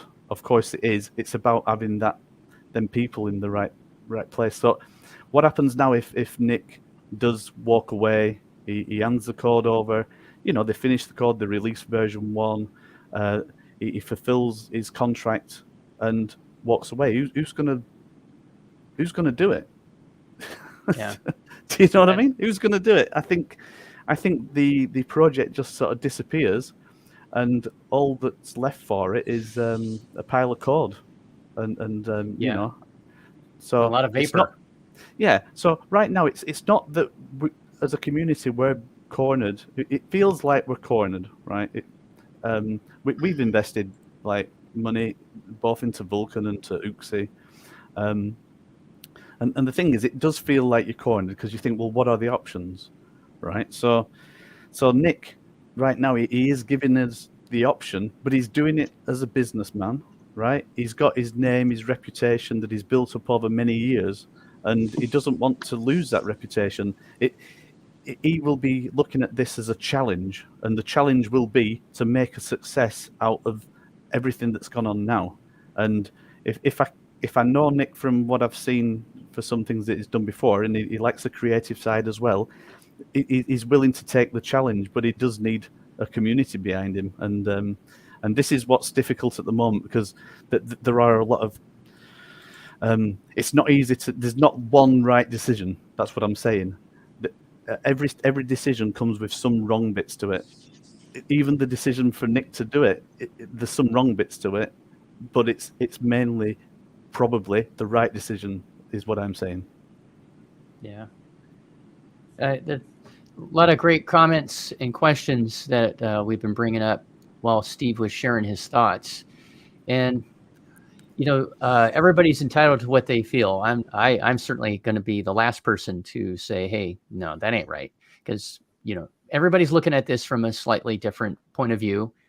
We all have different experiences that bring us to go, well, we should have done this, or Nick should have done that, or, why didn't Nick present it to the community before he agreed to sign it, etc. There's a whole lot of stuff. I'm of the mind that I would like us just to hurry up and move on. I have a pretty large sum of money in this thing, and I don't like, the fact that Brian is still attached to it, and that there were some concessions that I don't like, but I would like this thing to move on. There are folks that have said, hey, well, why don't we just raise the money ourselves, etc. Well, easier said than done. I mean, not that it can't be done. From my understanding, Nick is quite the mammer jammer in the raising venture capital space, but that has its own set of risks. I would like Chris said, I mean, I would like nothing more than us to be able to have some, whale investors to come in and give us some VC, more than we need to get going, and we could just separate ourselves, and then that's the end of that. Our ties to Brian and such is all, severed. I'd love that, but I don't know. I personally don't know the first thing about doing that. Yeah. And does everybody want? I mean, so there's pluses and minuses, right? So the plus is we get VC, and we can get rid of these clowns, right? It's gone. It's over. The downside is, how much longer is that going to take? Because something that's on the community's collective mind, obviously, is we want this thing to launch. It was supposed to launch in January, then it was going to launch in March, then it was going to launch in June, and then it was going to, it just keeps getting pushed out. How much more patience do you have? I'm not saying anybody's right or wrong. I'm just trying to, provoke a thought process for folks to kind of revisit that. How much longer do you want this to take? Because we can either launch in the next couple of weeks or so with release candidate 1 and start that road, and take the the deal that we have, which a lot of folks have obviously sounded off. I'm not happy about it, but it's either that. We really have to. I don't know. I see only two choices: go with what we have, which ain't perfect, or okay, let's take our chances and go with plan. A backup plan. I won't say plan B. A backup plan, right? They both have risks associated with them, but how long do we want to wait? That's just something I'm thinking about. I don't know. The world ain't perfect, and none of this is for sure. Navy Mustang says Nick's motivation is the 1.5 million tokens. I don't know if I entirely. Yeah, but how much money are we going to lose? Go ahead. I think. Go ahead, Jacob. We heard you start. Jacob, how much money are we going to lose with Brian and trading that wallet that he has? True, that's a good question. Yep. But the other side of that is just popped into my head. So let's say that we separate into a new blockchain, right? Have a totally different thing, and we've severed ties. Nothing's going to stop him from creating wallets and playing around with the new blockchain, right? He wouldn't be able to keep. He wouldn't get any money. The vested tokens would be useless because that blockchain would not finish. But I don't know. I'm just throwing out things that come into my head. Not perfect, but it's a good question though, Jaco. Absolutely. It's still going to said we need to probably ramp it up on the comments and question stuff. We're getting a ton of them, and we're spending a lot of time on each one. Yeah. Okay. If the blockchain development was paid for by the community's money, then why can Brian and Jason claim ownership for it if they didn't use their money to pay for it? Yeah. That's a very reasonable question. Yeah, absolutely. Yeah. JMass says Nick's 135K gone in the next few hours. Oh, I don't think that. Did I miss one? I think you've already got those. Oh, maybe you didn't. I'm sorry. I don't think I got this one. I don't think so. There's one right above it that I did not see. Oh, did I? Well, I got the one from Biz Entertainment, if that's the one you're talking about. I put that up a little while ago. Oh, wow. I got a bunch of them up there. I'm sorry. I think you got that one. Then, okay, sorry about that. How about this one? You got this? Dad bod, no. No, actually, yeah, I brought that up earlier. Okay. All right, do you have this one? Let's see, Chris. Nick is trying to do what exactly? He's allocating so many funds. Why are you guys not questioning the team allocation, which contains millions of dollars? Oh, I question it, but I think someone doesn't realize that they're... Oh, here, let me... Yeah. There. Oh. I'm trying to mute. There we go. That should do it. Yeah, but I have to go to, for this one, Darwin, I go back to what I just said a minute ago. So that's, I question a lot of this stuff, but I want this thing to happen. So, and then he goes on to say, also, nobody's questioning the vesting periods for Brian's 7 million coins. I think we kind of touched on that. None of us agrees with, we all would like it to be a lot longer. Yeah, like a lot, like 5 years. That works for me. But can I say one thing? It's never. Like when you talk about the coins, they're only going to be worth something if the actual blockchain launches and is successful. You know, so there's quite a bit in this as well. Yeah.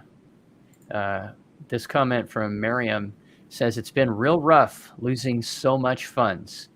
I hope we will all make it at the end. Yeah. Okay. We definitely all want to make it at the end. Now, we all want to go about it a slightly different way, and everybody's very valid the way they feel. Yeah. I hope that something comes out of this, something good for all of us. It sucks that so many of us have lost so much money, and would like to break even at this point. Anything beyond that is icing on the cake. Yeah. Chris says, Nick should have had this in place before taking over, to be honest. We can move forward now at least. There you go. I honestly thought that this was done. You know, because I thought that, I mean, even Jason had said that if Nick got the votes, we'd add him to the multi-sig and all that kind of stuff. And we were going, you know, but then it was like, yeah. But then that changed. Yeah. And we were also told that Brian was out, which he obviously was not in the disc, you know, out of the investment, blah, blah, blah. Did you get Biz Entertainment and Sky's message up there? It's still. Yeah, I had shown it earlier, but while Steve was talking, I showed a couple of them. But yeah, from Nick's making mention before leaving last night, targeting Creative Commons license model, gave a feeling that he has some big to make. Just require the blockchain to launch as a proof of concept. Is this referring to the Creative Commons model that he was talking about with the art? Mm-hmm. I'm trying to remember the name of that project. With that art project that he has, am I tracking right, Biz? Let me know, because I think that's what you're talking about. Pride says, I feel like they're rushing to get the blockchain done, but do you guys think it will be successful at this point? So much going on. Yeah, I feel like there's rushing, but then Pride, I mean, good point. So we have on the one hand, you know, it's been taking forever, right? This is like the slow, it's almost felt like a slow death, right? For so long and with no end in sight. And now we have the opposite, where we have somebody that says that we can do this, we can get it done, right? May not be perfect in the way we all want it, but I can get it done. But it's up to you guys if you want me. You know, Nick said, I'll do whatever the community wants. So I guess folks have to think about, what do you want? What would you like to do? Would you like a chance for your money to eventually, you know, to get your money back, hopefully, but it might take a while? Or do we want to take our chances and go a different way? That might be the same or even higher risk. So something to think about. Good comment, Pride. C. Rodriguez, excuse me. The document has been signed by everyone, so I don't see BL and Jason being open to changing anything that affects them. Yeah? Anybody else have thoughts on that? Well, the only option is a new document. That's the only option, but it may be a bridge too far. Considering what it took to get the first one. It took quite a bit, didn't it? It might be the bridge over the River Kwai. It's not gonna matter either way because he's gonna it's not gonna matter either way because Brad's gonna break the deal anyway. Yeah. So, true enough. Viking says the agreement is an MOU, which is Memorandum of Understanding. This would be torn apart by any competent lawyer. The community is being treated as mugs again. Smoke and mirrors.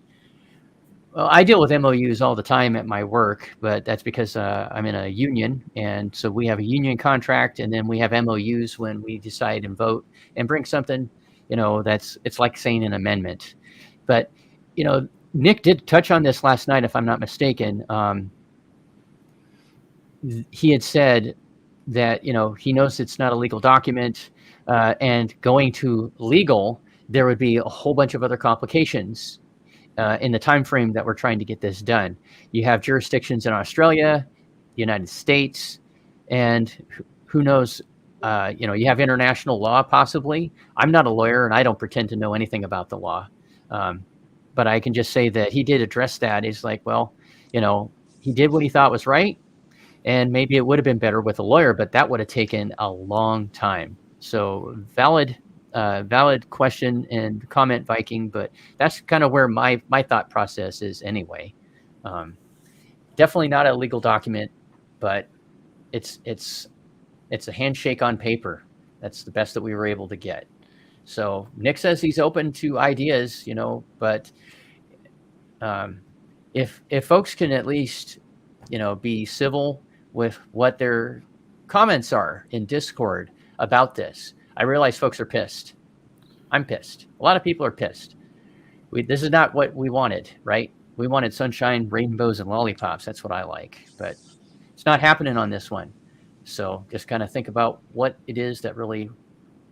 What's your end goal and how do you want to get there? What are you willing? We're going to have to give up something, unfortunately, which totally sucks, right? It sucks. No two ways about it. Darwin, I started this comment, but Darwin, don't put a cuss word in there. We're crazy.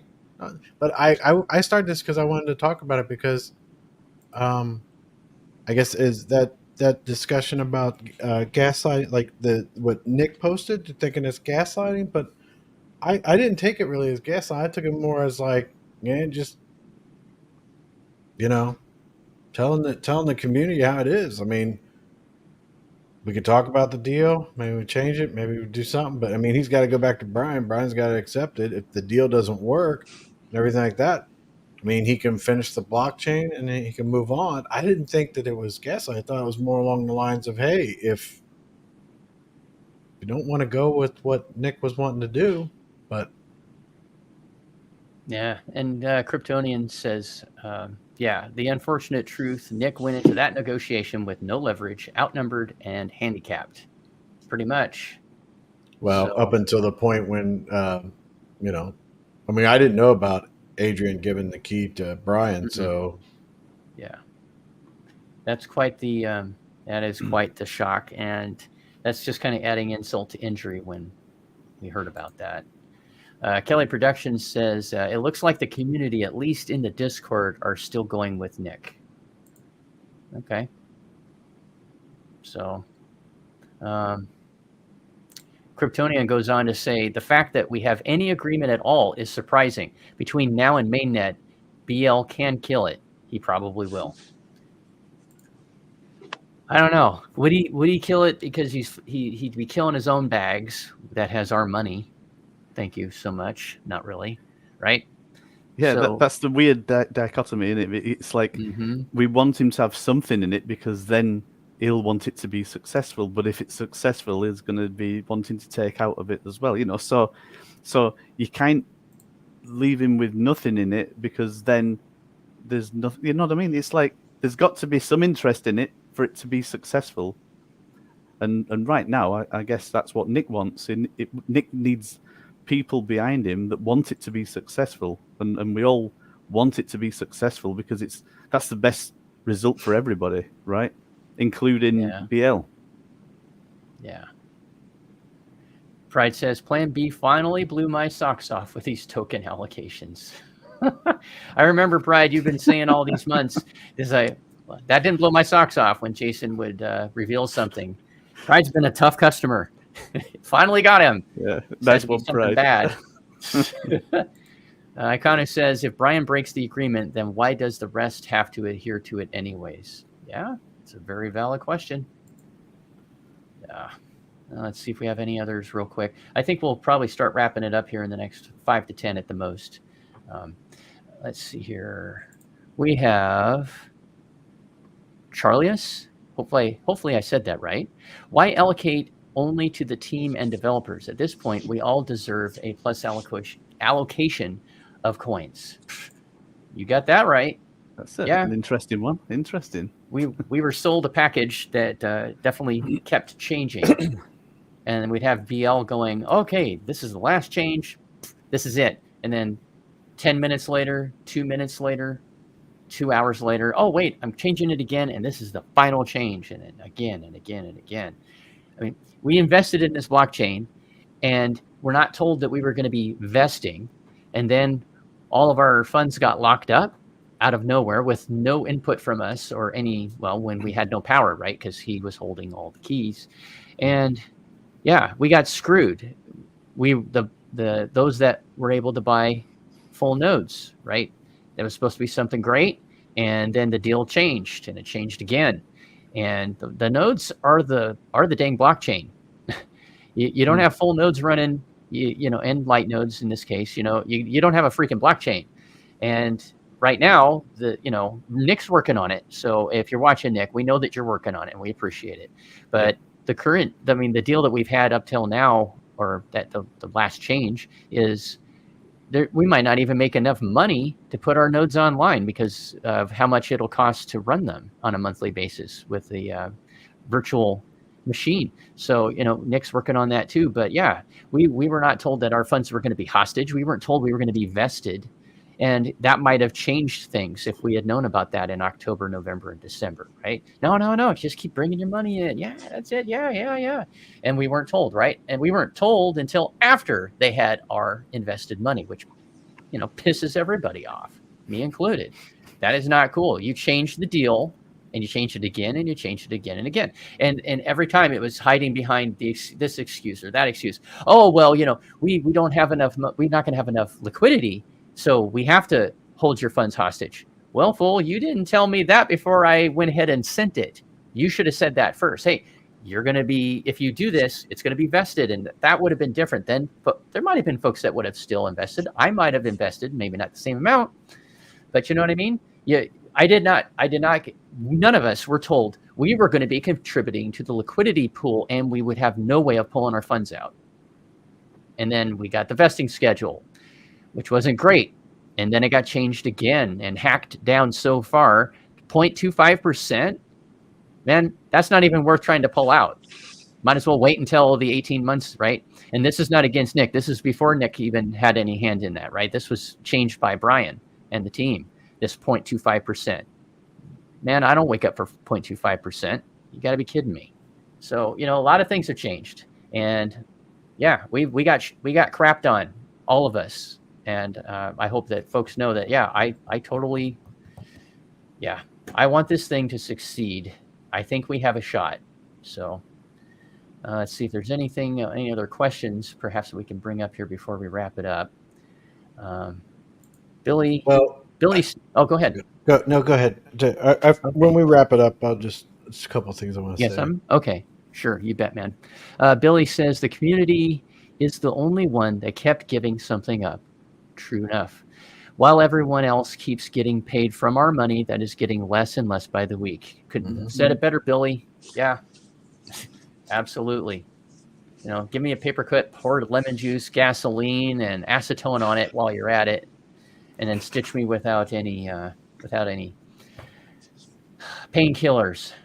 Well, let's see. We have a question real quick from Ty. When we have a DAO, the community can put up a vote to turn off their wallets. I think we can put up a vote for pretty much anything, can't we? Once we're an established DAO, which is what Nick is pushing for. Am I missing anything? I've only been part of one DAO, so I'm not an expert on that.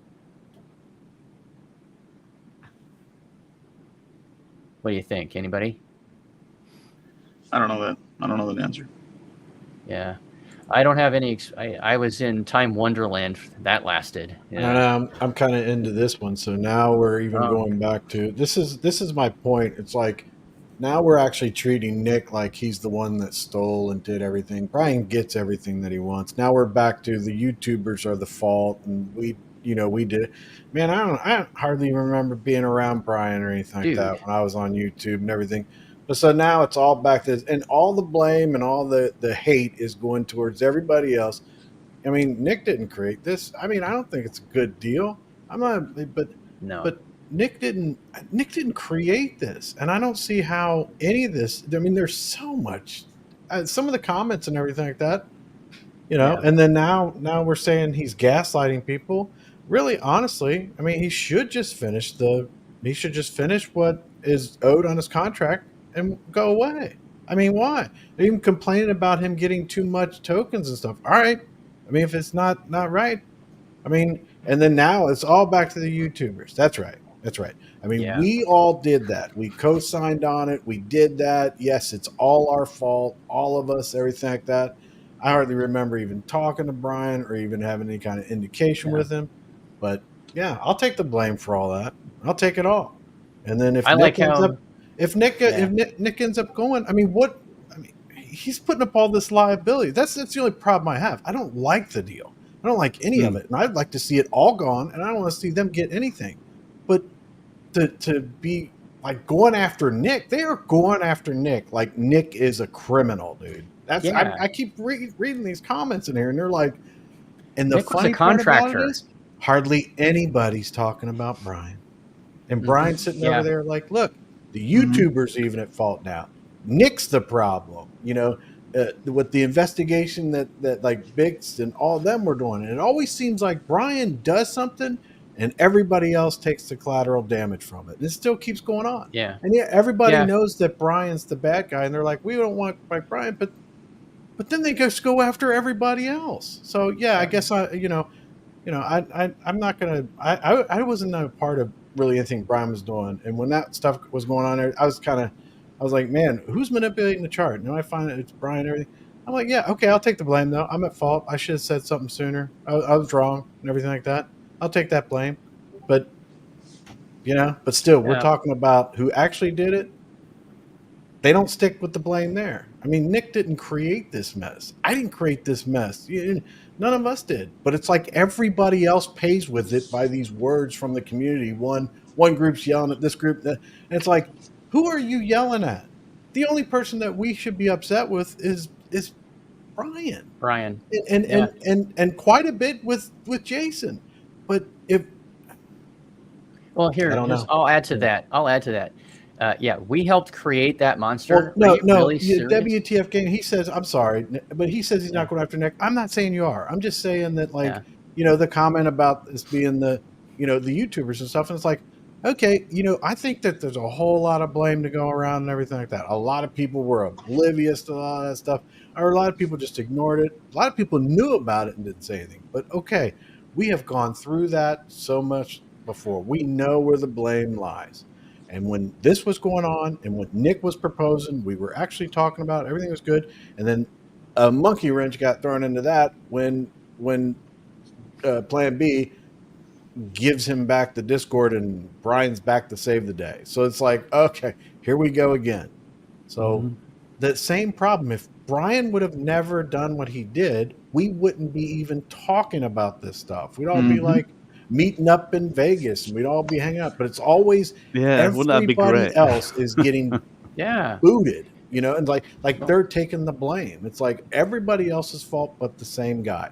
I know you're not directed at Nick or whatever, or me or certain people, but that's what the comments generally end up being. They devolve into the fact that well, if you didn't do this, okay, you're right. I woke up and made sure I'd call Brian and said, Brian, make sure you rip off everybody. Nobody was wanting that. None of these people. Some of these people are bad people, period. But some of them are legitimate. And I know that you're get upset, but when you start slinging daggers at everybody else, nothing's going to get accomplished.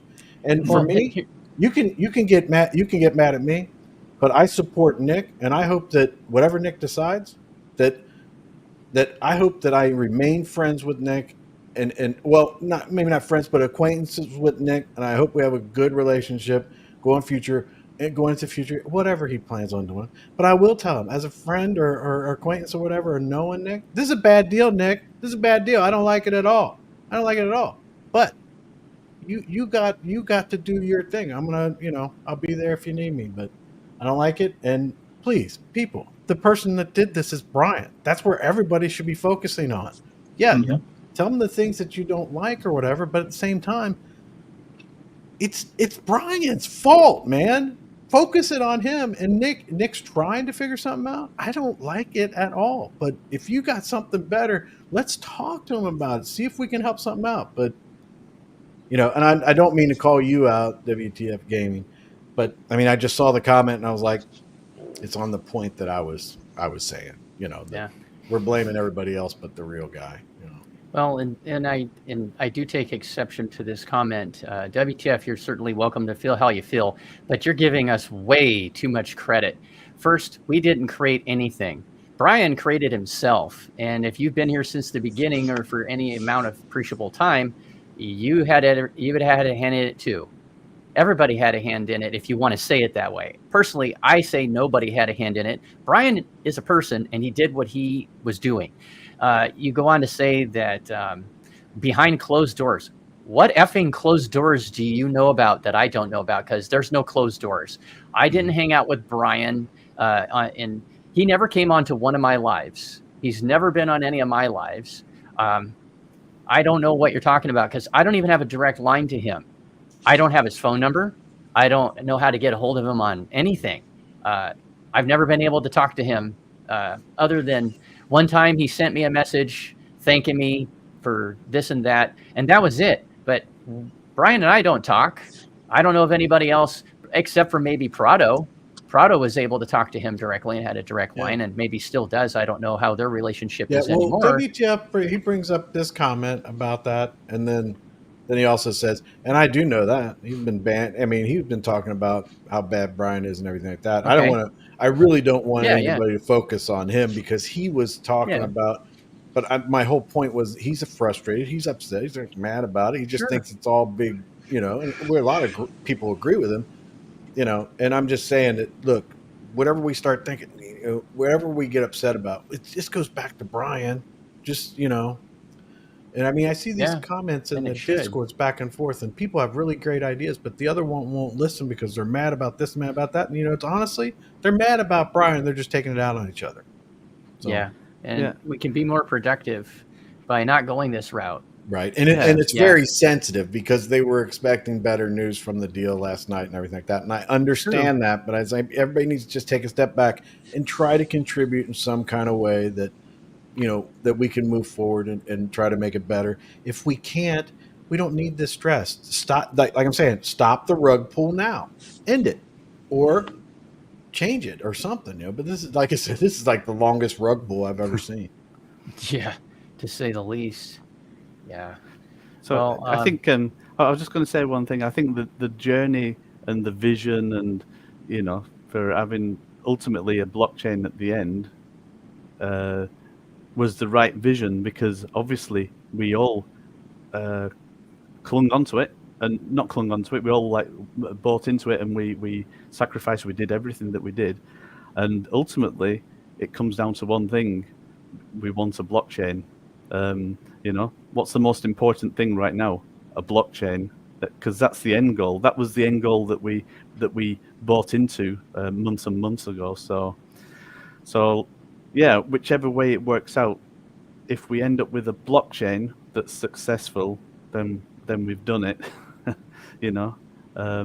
Whichever way that needs to work out, and Nick's there. He wants to do what he wants to do.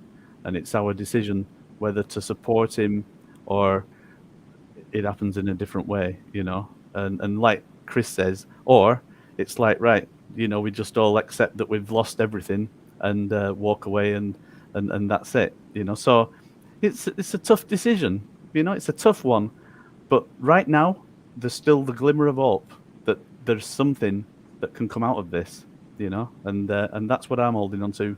I'd like to see a blockchain. That would be really good, and if it's a creative blockchain, even better.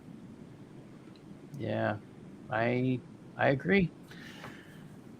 So yeah, make sure that you go into the new name Discord, and I believe it's a pinned message. I'm referencing the document for the Vulcan agreement. Yeah, if you go into the new name Discord, go into the general chat, and go to pinned messages. It's second from the top.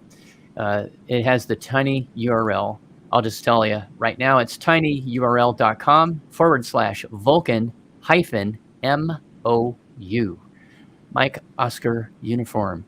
And it'll go to a Dropbox. You can download and look at the Vulcan agreement PDF that we had up a little earlier. And I highly recommend, I really do. I know not everybody's going to listen to me, but I'm just going to throw it out there.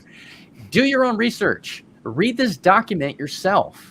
Don't go off of what other people are saying, and because you're going to get it out of context. You really will. You're going to hear a snippet of it here, and people will talk about it, and then a snippet there. Read the whole document. I've read it twice, and I still need to reread it because I don't. There's a few things that I need. It's a lot of information, and I have to let it sink in. A lot of folks are doing that. So do yourself a favor. Don't take other people's information. Do it yourself. That's just me. So let's go around real quick. Balls Deep, you want to lead off? You have any final thoughts for the community or anything else?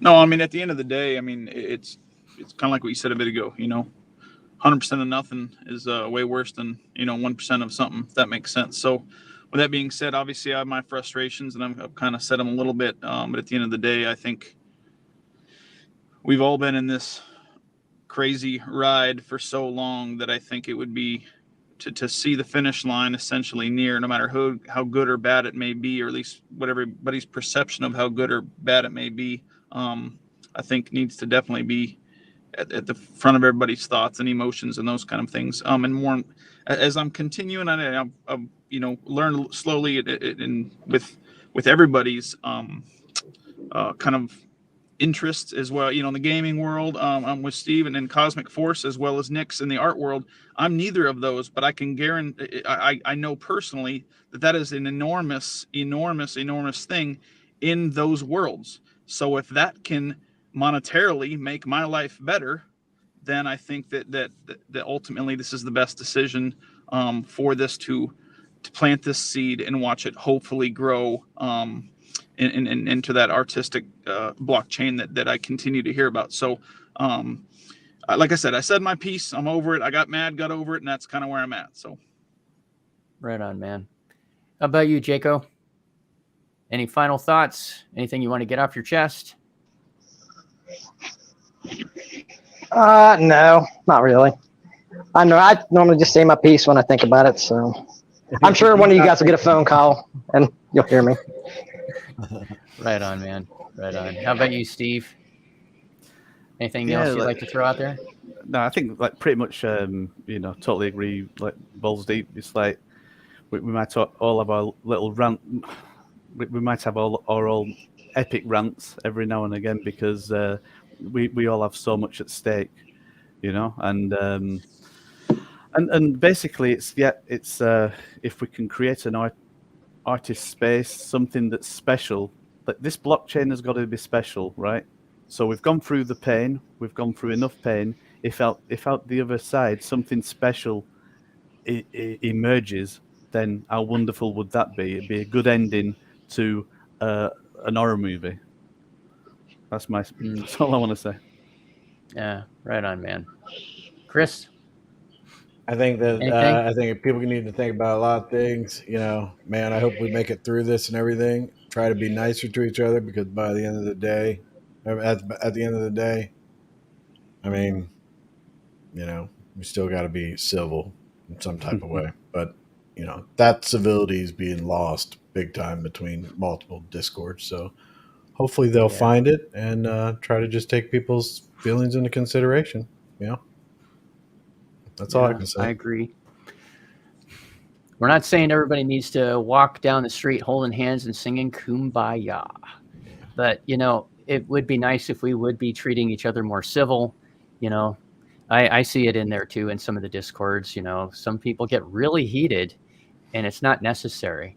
Would you, I look at it this way, and I certainly am the first person to say I'm not perfect. Talk to my wife, okay? I'm not perfect. I'm just a guy. I'm a dude.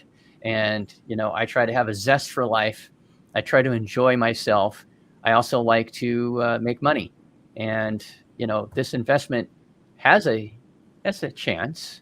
Right now, there's a chance, and it's dangling, and it's on a teeter-totter. And I don't know. Everybody has their thoughts on this. Obviously, I'm glad that every single one of you have joined us for this live. It's a good place. Folks can vent. That's fine. And there was some venting. That's fine. No issue with that. I have my thoughts. You've already heard my thoughts if you've been watching up to this point. Maybe you don't agree with me, and that's fine. That's the great thing about this world. We can all have, different opinions. But let's just keep it civil. Treat each other with some kindness, and everybody it's not the best deal we could have got. Or I'll rephrase that. It's not the best deal. It appears it might be the best deal we were able to get. And again, I'll reiterate, Nick said this before. He said it last night on the live.